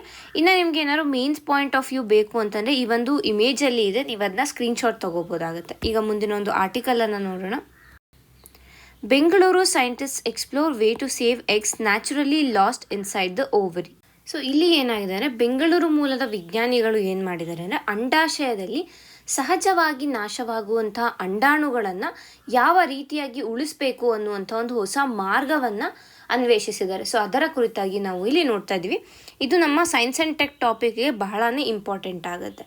ಓಕೆನಾ. ಸೊ ಮೊದಲಿಗೆ ನಾವು ಈ ಒಂದು ಅಂಡಾಣು ನಷ್ಟದ ಸಮಸ್ಯೆ ಏನು ಅನ್ನೋದ್ರ ಬಗ್ಗೆ ನಾವು ತಿಳ್ಕೊಬೇಕಾಗುತ್ತೆ. ಈಗ ಹೆಣ್ಣು ಮಕ್ಕಳ ಒಂದು ಜನನದ ಸಮಯದಲ್ಲಿ ನೋಡಿದಾಗ ಸುಮಾರು 10 ರಿಂದ 20 ಲಕ್ಷ ಅಂಡಾಣುಗಳು ಅವರ ಒಂದು ಓವರಿಯಲ್ಲಿ ಇರುತ್ತೆ ಅಥವಾ ಅಂಡಾಶಯದಲ್ಲಿ ಇರುತ್ತೆ ಅನ್ನುವಂಥದ್ದು. ಅದೇ ಇದು ಅಂದರೆ ವಯಸ್ಸಾಗ್ತಾನೆ ಲೈಕ್ ಏಜ್ ಆಗ್ತಾ ಏನಾಗುತ್ತೆ, ಇದು ರೆಡ್ಯೂಸ್ ಆಗುತ್ತೆ, 3 to 4 lakh ಆಗುತ್ತೆ. ಆ್ಯಂಡ್ ಆಫ್ಟರ್ 30 years, 30 ವರ್ಷದ ನಂತರ ಈ ಒಂದು ಅಂಡಾಣುಗಳ ಸಂಖ್ಯೆ ಏನಿದೆ ಇದು ವೇಗವಾಗಿ ಕುಸಿಯುತ್ತಾ ಹೋಗುತ್ತೆ. ಆ್ಯಂಡ್ ಮೆನೋಪಾಸ್ ರೀಚ್ ಆಗೋಷ್ಟರಲ್ಲಿ ಬಹುತೇಕ ಎಲ್ಲ ಒಂದು ಅಂಡಾಣುಗಳೇನಿರ್ತವೆ ಇವು ನಾಶವಾಗಿ ಹೋಗಿರುತ್ತೆ. ಸೊ ಈ ಒಂದು ಅಂಡಾಣು ನಾಶವಾಗುವಂಥ ಪ್ರಕ್ರಿಯೆಯನ್ನು ನಾವು ಅಟ್ರೀಷಿಯಾ ಅಂತ ಕರಿತೀವಿ. ಅಟ್ರೀಷಿಯಾ ಅನ್ನುವಂಥದ್ದು ಈ ಒಂದು ಅಂಡಾಣು ನಾಶವಾಗುವ ಪ್ರಕ್ರಿಯೆಯನ್ನು ಕರೆಯುವಂಥದ್ದು. ಸೊ ಇದು ಸಹಜವಾದ ಪ್ರಕ್ರಿಯೆ ಆದರೂ ಏನಾಗುತ್ತೆ ಅಂದರೆ, ಅಪ್ರಾಕ್ಸಿಮೇಟಾಗಿ 99% ಅಂಡಾಣುಗಳೇನಿದೆ, ಎಗ್ಸ್ಗಳೇನಿದೆ ಇವು ಯೂಸ್ ಆಗದಿರನೇ ನಾಶ ಆಗ್ತಾ ಇದೆ. ಸೊ 99% ಅಷ್ಟು ಎಗ್ಗಳು ನಾಶ ಆಗ್ತಾ ಇದೆ ವಿತೌಟ್ ಎನಿ ಯೂಸೇಜ್ ಅನ್ನ. ಸೊ ಹಾಗಾಗಿ ವಿಜ್ಞಾನಿಗಳು ಏನು ಮಾಡಿದ್ದಾರೆ ಅಂತಂದರೆ, ಇದನ್ನು ಲೈಕ್ ಈ 99% ಏನು ಲಾಸ್ ಆಗ್ತದೆ ಅದನ್ನು ನಾವು ಉಳಿಸ್ಬೇಕು ಅನ್ನುವಂಥ ಒಂದು ಹೊಸ ತಂತ್ರಜ್ಞಾನವನ್ನು ಇಲ್ಲಿ ಡೆವಲಪ್ ಮಾಡಿರುವಂಥದ್ದು, ಒಂದು ಹೊಸದಾದ ಒಂದು ಉಪಕ್ರಮವನ್ನು ಇಲ್ಲಿ ಡೆವಲಪ್ ಮಾಡಿರುವಂಥದ್ದು. ಮತ್ತು ಈ ಸಮಸ್ಯೆ ಯಾಕೆ ಗಂಭೀರ ಆಗುತ್ತೆ ಅಂತಂದರೆ, ಇಂದಿನ ಒಂದು ಜೀವನ ಶೈಲಿಯನ್ನು ನಾವು ನೋಡಿದ್ರೆ, ಒಂದು ಮಹಿಳೆಯರು ತಡವಾಗಿ ವಿವಾಹವನ್ನು ಆಗ್ತಾ ಇರುವಂಥದ್ದು. ಸೊ ಲೇಟ್ ಮ್ಯಾರೇಜ್ಗಳಿರ್ಬೋದು. ತದನಂತರ ಬಂದರೆ ಅವರು ಎಜುಕೇಷನ್ಗೆ, ಅವರ ಒಂದು ಜಾಬ್ಗಳಿಗೆ ಆದ್ಯತೆಯನ್ನು ನೀಡ್ತಾ ಇದ್ದಾರೆ. ಅಷ್ಟೇ ಅಲ್ಲದೆ ವರ್ಕ್ ಪ್ರೆಷರ್ ಇರ್ಬೋದು, ಸ್ಟ್ರೆಸ್ ಇರ್ಬೋದು, ಫ್ಯಾಮಿಲಿ ಪ್ರೆಷರ್ ಇರ್ಬೋದು, ಪೊಲ್ಯೂಷನ್ನು, ಹಾರ್ಮೋನಲ್ ಅಸಮತೋಲನ ಏನಾಗ್ತದೆ, ಹಾರ್ಮೋನಲ್ ಇಂಬ್ಯಾಲೆನ್ಸಿಂದ, ಈಗ ಎಲ್ಲರಿಂದ ಏನಾಗ್ತಾ ಇದೆ ಅಂತಂದರೆ, ಈ ಒಂದು ಸಮಸ್ಯೆ ಏನಿದೆ ವಿತ್ ರೆಸ್ಪೆಕ್ಟ್ ಟು ರಿಪ್ರೊಡಕ್ಷನ್, ಈ ಸಮಸ್ಯೆಗಳು ಹೆಚ್ಚಾಗ್ತಾ ಇದೆ. ಓಕೆನಾ. ಒಂದು ಫರ್ಟಿಲಿಟಿ ಸಮಸ್ಯೆ ಇದೆ, PCOS, PCODಗಳು ಬರ್ತಾ ಇರೋದಿರ್ಬೋದು, ಇಲ್ಲ ಅರ್ಲಿ ಮೆನೋಪಾಸ್ಗಳು ಆಗ್ತಾ ಇರೋದಿರ್ಬೋದು, ಇವುಗಳನ್ನೆಲ್ಲ ನೋಡ್ತಾ ಇದ್ದೀವಿ.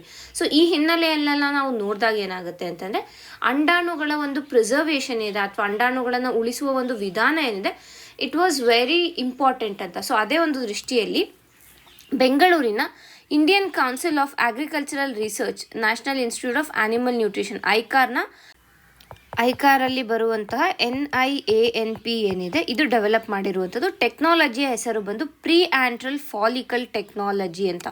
ಡೈರೆಕ್ಟಾಗಿ ನಿಮಗೆ ಪ್ರಿಲಿಮ್ಸಲ್ಲಿ ಕ್ವೆಶನ್ಸನ್ನು ಕೇಳ್ಬೋದು. Pre antral follicle technology is related to what ಅಂತ 4 ಆಪ್ಷನನ್ನು ಕೊಡ್ಬೋದು.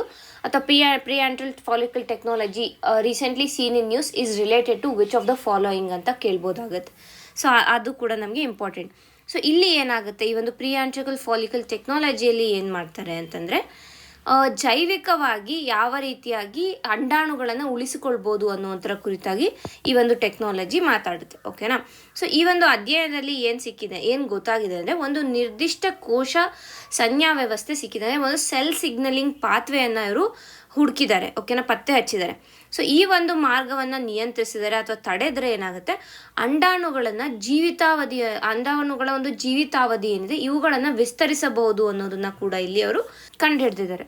ಸೊ ಇಲ್ಲಿ ಏನು ಮಾಡ್ತಾರೆ ಅಂದರೆ ಈ ಪ್ರೀ ಆಂಟ್ರಲ್ ಫಾಲಿಕಲ್ ಟೆಕ್ನಾಲಜಿಯಲ್ಲಿ ಒಂದು ಏನು ಇಮ್ಮೆಚ್ಯೂರ್ ಎಗ್ಸ್ಗಳು ಏನಿರುತ್ತೆ ಇವುಗಳ ನಾಶ ಆಗೋದಕ್ಕೆ ಮೊದಲೇ ಅವುಗಳನ್ನು ತೆಗೆದು ಆ ಒಂದು ಅಂಡಾಶಯದಿಂದ ತೆಗೆದು ಓವರಿಯಿಂದ ತೆಗೆದು ಅದನ್ನ ಲ್ಯಾಬಲ್ಲಿ ಬೆಳೀತಾರೆ. ಲ್ಯಾಬಲ್ಲಿ ಅದನ್ನ ಎಂಬ್ರಿಯೋ ಆಗಿ ಟರ್ನ್ ಮಾಡ್ತಾರೆ. ಸೊ ಇದರಿಂದ ಏನಾಗುತ್ತೆ ಅಂತಂದರೆ ಅಂಡಾಣುಗಳ ಒಂದು ನಾಶ ಕಡಿಮೆ ಆಗುತ್ತೆ. ಎರಡನೇದಾಗಿ ಬಂದಾಗ ಒಂದು ಸುಪೀರಿಯರ್ ಕ್ವಾಲಿಟಿಯಾಗಿ ಇರುವಂತಹ ಒಂದು ಆಫ್ ಸ್ಪ್ರಿಂಗನ್ನು ನಾವು ಡೆವಲಪ್ ಮಾಡ್ಬೋದು. ಇದನ್ನು ಆಲ್ರೆಡಿ ಈಗಾಗಲೇ ಟ್ರೈ ಮಾಡಿದ್ದಾರೆ. ಫಸ್ಟ್ ಬಂದು ಇದರಲ್ಲಿ ಇನ್ಸ್ಟಿಟ್ಯೂಟ್ನ ಅನಿಮಲ್ ಫಿಸಿಯಾಲಜಿ ಡಿವಿಷನಲ್ಲಿ ಫಸ್ಟ್ ಬಫೆಲೋ ಎಂಬ್ರಿಯೋನ ಇದೇ ರೀತಿಯಾಗಿ ಮಾಡಿದ್ದಾರೆ. ಪ್ರೀ ಆಂಟ್ರಲ್ ಫಾಲಿಕಲ್ಸಿಂದ ಡೆವಲಪ್ ಮಾಡಿದ್ದಾರೆ. ಒಂದು ಬಫೆಲೋ ಎಂಬ್ರಿಯೋನ ಡೆವಲಪ್ ಮಾಡಿರುವಂಥದ್ದು.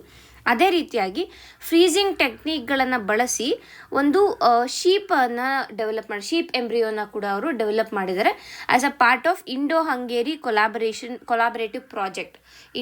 ಇಂಡಿಯಾ ಮತ್ತು ಹಂಗೇರಿಯ ಒಂದು ಕೊಲಾಬರೇಟಿವ್ ಪ್ರಾಜೆಕ್ಟ್ ಅಡಿಯಲ್ಲಿ ಕುರಿಯ ಒಂದು ಎಂಬ್ರಿಯೋ ಏನಿದೆ ಇದನ್ನು ಡೆವಲಪ್ ಮಾಡಿದ್ದಾರೆ ಯೂಸಿಂಗ್ ಫ್ರೀಸಿಂಗ್ ಟೆಕ್ನಾಲಜಿ. ಇದೇ ಒಂದು ಪ್ರೀ ಆಂಟ್ರಲ್ ಫಾಲಿಕಲ್ಸನ್ನು ಬಳಸಿ, ಪ್ರೀ ಆಂಟ್ರಲ್ ಎಗ್ಸನ್ನು ಬಳಸಿ ಎಂಬ್ರಿಯೋಸನ್ನು ಡೆವಲಪ್ ಮಾಡಿರುವಂಥದ್ದು. ಸೊ ಈ ರೀತಿಯಾಗಿ ಎಂಬ್ರಿಯೋಗಳಾಗಿ ಡೆವಲಪ್ ಆಗಿರೋದನ್ನ ಇದನ್ನ ಮನುಷ್ಯರಲ್ಲೂ ಕೂಡ ಅವರು ಡೆವಲಪ್ ಮಾಡೋದಕ್ಕೆ ಟ್ರೈ ಮಾಡ್ತಾ ಇದ್ದಾರೆ.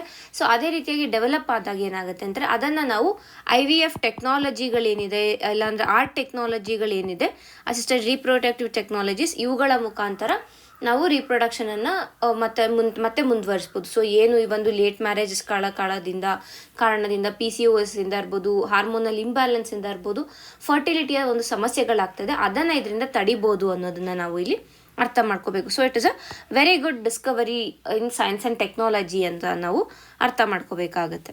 ಈ ಒಂದು ಡಿಸ್ಕವರಿ ಏನಿದೆ ಅಥವಾ ಈ ಒಂದು ಇನೋವೇಷನ್ ಏನಿದೆ ಇದು ಸದ್ಯಕ್ಕೆ ಇನ್ನು ಲ್ಯಾಬ್ ಸ್ಟೇಜಲ್ಲಿದೆ ಮತ್ತು ಆ್ಯನಿಮಲ್ ಸ್ಟೇಜಲ್ಲಿ ಇದೆ. ಓಕೆನಾ. ಸೊ ಇದನ್ನು ನೆಕ್ಸ್ಟ್ ಬಂದು ಕ್ಲಿನಿಕಲ್ ಟ್ರಯಲ್ಸ್ಗೆ ತರಬೇಕಾಗುತ್ತೆ. ತದನಂತರ ಯಾವ ರೀತಿಯಾಗಿ ಇದು ಎಫೆಕ್ಟನ್ನು ಬೀರುತ್ತೆ ಅನ್ನೋದನ್ನು ನೋಡಿ ಇದರ ಒಂದು ಮುಂದಿನ ಒಂದು ಡೆವಲಪ್ಮೆಂಟ್ಸ್ಗಳನ್ನು ನಾವು ನೋಡ್ಬೋದಾಗುತ್ತೆ. ಭಾರತಕ್ಕೆ ಇದು ಯಾಕೆ ಇಂಪಾರ್ಟೆಂಟ್ ಆಗುತ್ತೆ ಅಂತಂತಂದರೆ ಒಂದು IVFನ ವೆಚ್ಚ ಏನಿದೆ, IVFನ ವೆಚ್ಚ ಭಾರತದಲ್ಲಿ ಹೆಚ್ಚಿದೆ. ಸೊ ಅದಕ್ಕೆ ಬದಲಾಗಿ ಈ ಒಂದು ಟೆಕ್ನಾಲಜಿಯನ್ನು ಬಳಸಿದ್ರೆ ದ ಕಾಸ್ಟ್ ಮೇ ರೆಡ್ಯೂಸ್ ಅಂತ ಅಂದ್ಬಿಟ್ಟು ಇಲ್ಲಿ ಹೇಳ್ತಾ ಇದ್ದಾರೆ. ಅಷ್ಟೇ ಅಲ್ದಿರ ಈ ಒಂದು ಡಿಸ್ಕವರಿ ಅಥವಾ ಏನಿದೆ ಈ ಒಂದು ಡಿಸ್ಕವರಿ ಭಾರತವನ್ನು ಗ್ಲೋಬಲ್ ಮ್ಯಾಪಲ್ಲಿ ವಿತ್ ರೆಸ್ಪೆಕ್ಟ್ ಟು ವಿಜ್ಞಾನದಲ್ಲಿ ಗ್ಲೋಬಲ್ ಮ್ಯಾಪಲ್ಲಿ ಭಾರತವನ್ನು ಇಡುತ್ತೆ. ಅದು ಕೂಡ ಭಾರತಕ್ಕೆ ಒಂದು ಹೆಮ್ಮೆ ಅನ್ನೋದನ್ನು ನಾವು ಇಲ್ಲಿ ಅರ್ಥ ಮಾಡ್ಕೋಬೇಕು. ಸೊ ಇಷ್ಟು ನಮಗೆ ಈ ಒಂದು ಆರ್ಟಿಕಲಲ್ಲಿ ಬೇಕಾಗಿರುವಂಥ ಇನ್ಫಾರ್ಮೇಷನ್ ಆಗಿದೆ. ಮುಂದಿನ ಒಂದು ಆರ್ಟಿಕಲನ್ನು ನೋಡೋಣ. State notifies 1% welfare fee for gig workers. So Karnataka ರಾಜ್ಯ ಸರ್ಕಾರ ಗಿಗ್ ಕಾರ್ಮಿಕರ ಒಂದು ಕಲ್ಯಾಣಕ್ಕಾಗಿ 1% ವೆಲ್ಫೇರ್ ಫೀಯನ್ನು ಕೊಡುವಂಥ ಒಂದು ಅಧಿಸೂಚನೆಯನ್ನು ಹೊರಡಿಸಿದೆ. ಸೊ ಇದರಿಂದ ಏನಾಗುತ್ತೆ ಅಥವಾ ಈ ಒಂದು ನಿರ್ಧಾರ ಒಂದು ಕಡೆ ಕಾರ್ಮಿಕರ ಹಕ್ಕುಗಳ ಬಗ್ಗೆ ಮಾತಾಡುತ್ತೆ, ವರ್ಕರ್ಗಳ ರೈಟ್ಸ್ಗಳ ಬಗ್ಗೆ ಮಾತಾಡುತ್ತೆ. ಎರಡನೇದಾಗಿ ನೋಡಿದಾಗ ಡಿಜಿಟಲ್ ಕಾಮರ್ಸ್ ಬಗ್ಗೆ ಮಾತಾಡುತ್ತೆ, ಡಿಜಿಟಲ್ ಅರ್ಥವ್ಯವಸ್ಥೆ ಇದೆ ಅದರ ಬಗ್ಗೆ ಮಾತಾಡುತ್ತೆ. ಅಷ್ಟೇ ಅಲ್ಲದೆ ಪ್ಲ್ಯಾಟ್ಫಾರ್ಮ್ ಆರ್ಥಿಕತೆಯ ಕುರಿತಾಗಿ ಇದು ಮಾತಾಡುತ್ತೆ. ಪ್ಲ್ಯಾಟ್ಫಾರ್ಮ್ ಇಕಾನಮಿ ಅಥವಾ ಕಾಮರ್ಸ್ ಇಕಾನಮಿ ಏನು ಕರಿತೀವಿ ಇದರ ಕುರಿತಾಗಿ ಮಾತಾಡುತ್ತೆ. ಹಾಗೆಯೇ ಸೋಷಿಯಲ್ ಸೆಕ್ಯೂರಿಟಿ ಕೂಡ ಇಲ್ಲಿ ನಾವು ಮಾತಾಡುತ್ತೆ. ಸೊ ಇವೆಲ್ಲದಕ್ಕೂ ನೇರವಾಗಿ ಸಂಬಂಧವನ್ನು ಈ ಒಂದು ನಿರ್ಧಾರ ಹೊಂದಿದೆ ಅನ್ನೋದನ್ನು ನಾವು ಇಲ್ಲಿ ಅರ್ಥ ಮಾಡ್ಕೋಬೇಕು. ನಮಗೆಲ್ಲ ತಿಳಿದಿರೋ ಹಾಗೇನೆ ಕರ್ನಾಟಕ ಸರ್ಕಾರ ಗಿಗ್ ವರ್ಕರ್ಗಳಿಗಾಗಿ ಹೊಸದಾದ ಒಂದು ಸೋಷಿಯಲ್ ಸೆಕ್ಯೂರಿಟಿ ಸ್ಕೀಮನ್ನು ತರಬೇಕು ಅಂತ ನಿರ್ಧಾರ ಮಾಡಿತ್ತು. ಸೊ ಅದೇ ಒಂದು ನಿಟ್ಟಿನಲ್ಲಿ ಈ 1% ವೆಲ್ಫೇರ್ ಫೀ ಏನಿದೆ ಇದು ಕೂಡ ಬರುವಂಥದ್ದು. ಈಗ ನಾವು ಇಂದಿನ ಒಂದು ಡಿಜಿಟಲ್ ಯುಗದಲ್ಲಿ ನಾವು ನೋಡಿದಾಗ ಝೊಮ್ಯಾಟೊ, ಸ್ವಿಗ್ಗಿ, ಊಬರ್ ಇರ್ಬೋದು, ಪೋರ್ಟರ್ ಇರ್ಬೋದು. ಸೊ ಈ ರೀತಿಯಾಗಿ ಪ್ಲ್ಯಾಟ್ಫಾರ್ಮ್ ಆಧಾರಿತ ಉದ್ಯೋಗಗಳು ಹೆಚ್ಚಾಗ್ತಾ ಬರ್ತದೆ. ಸೊ ಇವುಗಳನ್ನು ನಾವು ಗಿಗ್ ಎಕಾನಮಿ ಅಂತ ಕರಿತೀವಿ. ಆ್ಯಂಡ್ ಇವುಗಳಲ್ಲಿ ಕೆಲಸ ಮಾಡುವವರನ್ನ ನಾವು ಗಿಗ್ ವರ್ಕರ್ಸ್ ಅಥವಾ ಪ್ಲ್ಯಾಟ್ಫಾರ್ಮ್ ವರ್ಕರ್ಸ್ ಅಂತ ಕರಿತೀವಿ. ಕರೆಕ್ಟ್ ಅಲ್ವಾ? ಆ್ಯಂಡ್ ಯಾಕೆ ಈ ಒಂದು ಸೋಷಿಯಲ್ ಸೆಕ್ಯೂರಿಟಿನ ಕೊಡಬೇಕು ಅಂತ ಕರ್ನಾಟಕ ಸರ್ಕಾರ ನಿರ್ಧಾರ ಮಾಡಿದ್ದು ಅಂತಂದರೆ, ಒಂದು, ಈ ಗಿಗ್ ವರ್ಕರ್ಗಳೇನೆಂದರೆ ಇದು ಬಂದು ಟೆಂಪರರಿ ವರ್ಕ್ ಅಷ್ಟೇ, ಪರ್ಮನೆಂಟ್ ವರ್ಕ್ ಆಗಿರಲಿಲ್ಲ. ಮತ್ತು ದಿನಗೂಲಿ ಆಧಾರಿತವಾದ ಒಂದು ಕೆಲಸ ಆಗಿರುವಂಥ ಕಾರಣ, ಮತ್ತು ಸಾಮಾಜಿಕ ಭದ್ರತೆ ಇರಲಿಲ್ಲ ಇಲ್ಲಿ. ಅಂದರೆ ಈಗ ಪೆನ್ಷನ್ಗಳಿರ್ಬೋದು, ಇಲ್ಲ ಅಂತಂದರೆ ಏನು ಇಂತಿಷ್ಟೇ ಸಂಬಳ ಸಿಗಬೇಕು ಅನ್ನುವಂಥದ್ದು ಇರ್ಬೋದು, ಇನ್ಶೂರೆನ್ಸ್ ಇರ್ಬೋದು, ಇದು ಯಾವುದೂ ಇರಲಿಲ್ಲ. ಬಟ್ ಈಗ ಕರ್ನಾಟಕ ಸರ್ಕಾರ ಏನು ಮಾಡಿದೆ ಅಂದರೆ ಪೆನ್ಷನ್ಗಳನ್ನು ಇರ್ಬೋದು, ಇಲ್ಲಾಂತಂದರೆ ಅವ್ರಿಗೆ ಕೊಡಬೇಕಾಗಿರುವಂಥ ಹೆಲ್ತ್ ಇನ್ಶೂರೆನ್ಸ್ಗಳನ್ನು ಕೊಡಿಸೋದಿರ್ಬೋದು, ಇದೆಲ್ಲನೂ ಮಾಡ್ತಾ ಇದೆ. ಓಕೆನಾ? ಸೊ ಅತ್ಯಂತವಾಗಿ ನೋಡಿದಾಗ ಗಿಗ್ ಕಾರ್ಮಿಕರ ಒಂದು ಕೆಲಸ ಇತ್ತು, ಇದು ಅತ್ಯಂತ ಅಸುರಕ್ಷಿತವಾಗಿದ್ದಂಥ ಕಾರಣ ಕರ್ನಾಟಕ ಸರ್ಕಾರ ಅದನ್ನು ಒಳ್ಳೆಯದಾಗಿ ಟರ್ನ್ ಮಾಡೋದಕ್ಕೋಸ್ಕರ ಈ ಒಂದು ಸೋಷಿಯಲ್ ಸೆಕ್ಯೂರಿಟಿ ಬೆನಿಫಿಟ್ಸನ್ನು ನೀಡಿದ್ದಂಥದ್ದು. ಆ್ಯಂಡ್ ಕಳೆದ ವಾರ, ಅದಕ್ಕೆ ಮುಂಚಿನ ವಾರದಲ್ಲಿ ನಾವು ನೋಡಿದ್ವಿ, ಕರ್ನಾಟಕ ಸರ್ಕಾರ ಗಿಗ್ ವರ್ಕರ್ಸ್ ವೆಲ್ಫೇರ್ ಬೋರ್ಡನ್ನು ಕೂಡ ಸ್ಥಾಪಿಸಿದೆ ಅಂತ. ಅಂದರೆ ಏನೇ ಒಂದು ಪ್ರಾಬ್ಲಮ್ ಆದರೂ ಗಿಗ್ ವರ್ಕರ್ಗಳಿಗೆ, ಗಿಗ್ ಕಾರ್ಮಿಕರಿಗೆ ಯಾವುದೇ ರೀತಿಯಾದ ತೊಂದರೆಗಳಾದರೆ ಅವರು ಈ ಒಂದು ಗಿಗ್ ವರ್ಕರ್ಸ್ ವೆಲ್ಫೇರ್ ಬೋರ್ಡ್ಗೆ ಹೋಗ್ಬೋದು. ಸೊ ಅಲ್ಲಿ ಎಲ್ಲ ಅಂದರೆ ಡಿಸಿಷನ್ಸನ್ನು ಮಾಡುವಂಥದ್ದು. ಸೊ ಅದೇ ನಿಟ್ಟಿನಲ್ಲೂ ಕೂಡ ನಾವು ಡಿಸ್ಕಸ್ ಮಾಡಿದ್ವಿ, ಪ್ಲ್ಯಾಟ್ಫಾರ್ಮ್ ಫೀಯನ್ನು ಕೂಡ ಅಥವಾ ಒಂದು ವೆಲ್ಫೇರ್ ಫೀಯನ್ನು ಆಗ್ರಿಗೇಟರ್ಗಳು ಕೊಡಬೇಕು ಅನ್ನುವಂಥದ್ದನ್ನ. ಸೊ ಈಗ ಹೊರಡಿಸಿರುವಂಥ ಒಂದು ಅಧಿಸೂಚನೆಯಲ್ಲಿ ಏನು ಹೇಳ್ತಾ ಇದೆ ಅಂದರೆ, ಈ ಒಂದು 1% ವೆಲ್ಫೇರ್ ಫೀ ಏನಿದೆ, 1% ವೆಲ್ಫೇರ್ ಫೀ ಏನಿದೆ, ಇದನ್ನು ಪ್ಲ್ಯಾಟ್ಫಾರ್ಮ್ ಕಂಪನಿಗಳು ಅಂದರೆ ಈಗ ಝೊಮ್ಯಾಟೊ, ಸ್ವಿಗ್ಗಿ, ಊಬರ್, ಪೋರ್ಟರ್ ಇವೆಲ್ಲರೂ ಏನು ಮಾಡಬೇಕು ಅಂತಂದರೆ ತಮ್ಮ ಒಂದು ಒಟ್ಟು ವ್ಯವಹಾರ ಏನಿದೆ, ಅಂದರೆ ಓವರಾಲ್ನ ಒಂದು ಓವರಾಲ್ ಅವರ ಒಂದು ಏನು ವ್ಯವಹಾರ ನಡೀತೆ, ಒಂದು ಟ್ರೇಡ್ ಏನು ನಡೆಯುತ್ತೆ, ಅದರಲ್ಲಿ 1%ರಷ್ಟು ಇದನ್ನು 1%ರಷ್ಟು ಈ ಒಂದು ಓವರಾಲ್ ರೆವೆನ್ಯೂ ಏನಿದೆ ಅದರಲ್ಲಿ 1%ರಷ್ಟು ಅದನ್ನು ಈ ಒಂದು ಕಲ್ಯಾಣ ನಿಧಿಗೆ ಜಮಾ ಮಾಡಬೇಕು, ವೆಲ್ಫೇರ್ ಫೀ ಅಂತ ಅದನ್ನು ಜಮಾ ಮಾಡಬೇಕು ಅಂತ ಹೇಳಿದ್ದಾರೆ. ಸೊ ಇದನ್ನು ಏನು ಮಾಡ್ತಾರೆ ಅಂತಾರೆ, ಗಿಗ್ ವರ್ಕರ್ಸ್ನ ವೆಲ್ಫೇರ್ ಫಂಡ್ ಏನಿದೆ ಇದನ್ನು ರೂಪಿಸೋದಕ್ಕೆ ಹೆಲ್ಪ್ ಆಗುತ್ತೆ. ಸೊ ಗಿಗ್ ವರ್ಕರ್ಸ್ ವೆಲ್ಫೇರ್ ಫಂಡಿಂದ ಅವರಿಗೆ ಬೇಕಾಗಿರುವಂಥ ಹೆಲ್ತ್ ಇನ್ಶೂರೆನ್ಸ್ ಇರ್ಬೋದು, ಬೇರೆ ಒಂದು ಸೋಷಿಯಲ್ ಸೆಕ್ಯೂರಿಟಿ ಬೆನಿಫಿಟ್ಸನ್ನು ಕೊಡ್ತಾರೆ ಅಂತ. So it is based under ಏನು ಇದಕ್ಕೆ ಸಪೋರ್ಟ್ ಯಾವ್ದು ಕೊಡುತ್ತೆ ಅಂದರೆ ಕೋಡ್ ಆನ್ ಸೋಷಿಯಲ್ ಸೆಕ್ಯೂರಿಟಿ 2020ರಲ್ಲಿ ತಂದಂಥ ಕೋಡ್ ಆನ್ ಸೋಷಿಯಲ್ ಸೆಕ್ಯೂರಿಟಿ ಇದಕ್ಕೆ ಬ್ಯಾಕಿಂಗನ್ನು ಕೂಡ ಕೊಡುತ್ತೆ ಅನ್ನುವಂಥದ್ದು, ಒಂದು ಲೀಗಲ್ ಬ್ಯಾಕಿಂಗನ್ನು ಕೊಡುವಂಥ ಒಂದು ಆ್ಯಕ್ಟ್ ಆಗಿದೆ ಅಂತ ಹೇಳ್ಬೋದಾಗತ್ತೆ. ಇನ್ನು ವಿತ್ ರೆಸ್ಪೆಕ್ಟ್ ಟು ಮೇನ್ಸ್ ನಾವು ನೋಡೋಕೆ ಹೋದಾಗ ಯಾಕೆ ಈ ಒಂದು ವೆಲ್ಫೇರ್ ಫೀ ಯಾಕೆ ಬೇಕು ಅಥವಾ ಇದರ ಒಂದು ಉದ್ದೇಶಗಳೇನು ಅನ್ನೋದು ನಮಗೆ ಬೇಕಾಗತ್ತೆ. ಮೊದಲಿಗೆ ಈ ಒಂದು ವೆಲ್ಫೇರ್ ಫೀನ ಉದ್ದೇಶ ಏನು ಅಂತ ನಾವು ನೋಡೋಕೆ ಹೋದರೆ, ಒಂದು ಸೋಷಿಯಲ್ ಸೆಕ್ಯೂರಿಟಿ ಅಥವಾ ಒಂದು ಸಾಮಾಜಿಕ ಭದ್ರತೆಯನ್ನು ಎನ್ಶೋರ್ ಮಾಡೋದು. ಸಾಮಾಜಿಕ ಭದ್ರತೆ ಅಂದರೆ ಒಂದು ಹೆಲ್ತ್ ಇನ್ಶೂರೆನ್ಸನ್ನು ಕೊಡುವಂಥದ್ದು, ತದನಂತರ ಅಪಘಾತ ವಿಮೆಗಳನ್ನು ಕೊಡುವಂಥದ್ದು, ಆಕ್ಸಿಡೆಂಟ್ ಇನ್ಶೂರೆನ್ಸ್ಗಳನ್ನು ಕೊಡೋದಿರ್ಬೋದು, ಇಲ್ಲ ಅಂತಂದರೆ ಲೈಫ್ ಇನ್ಶೂರೆನ್ಸ್ಗಳನ್ನು ಕೊಡುವಂಥದ್ದು ಇರ್ಬೋದು.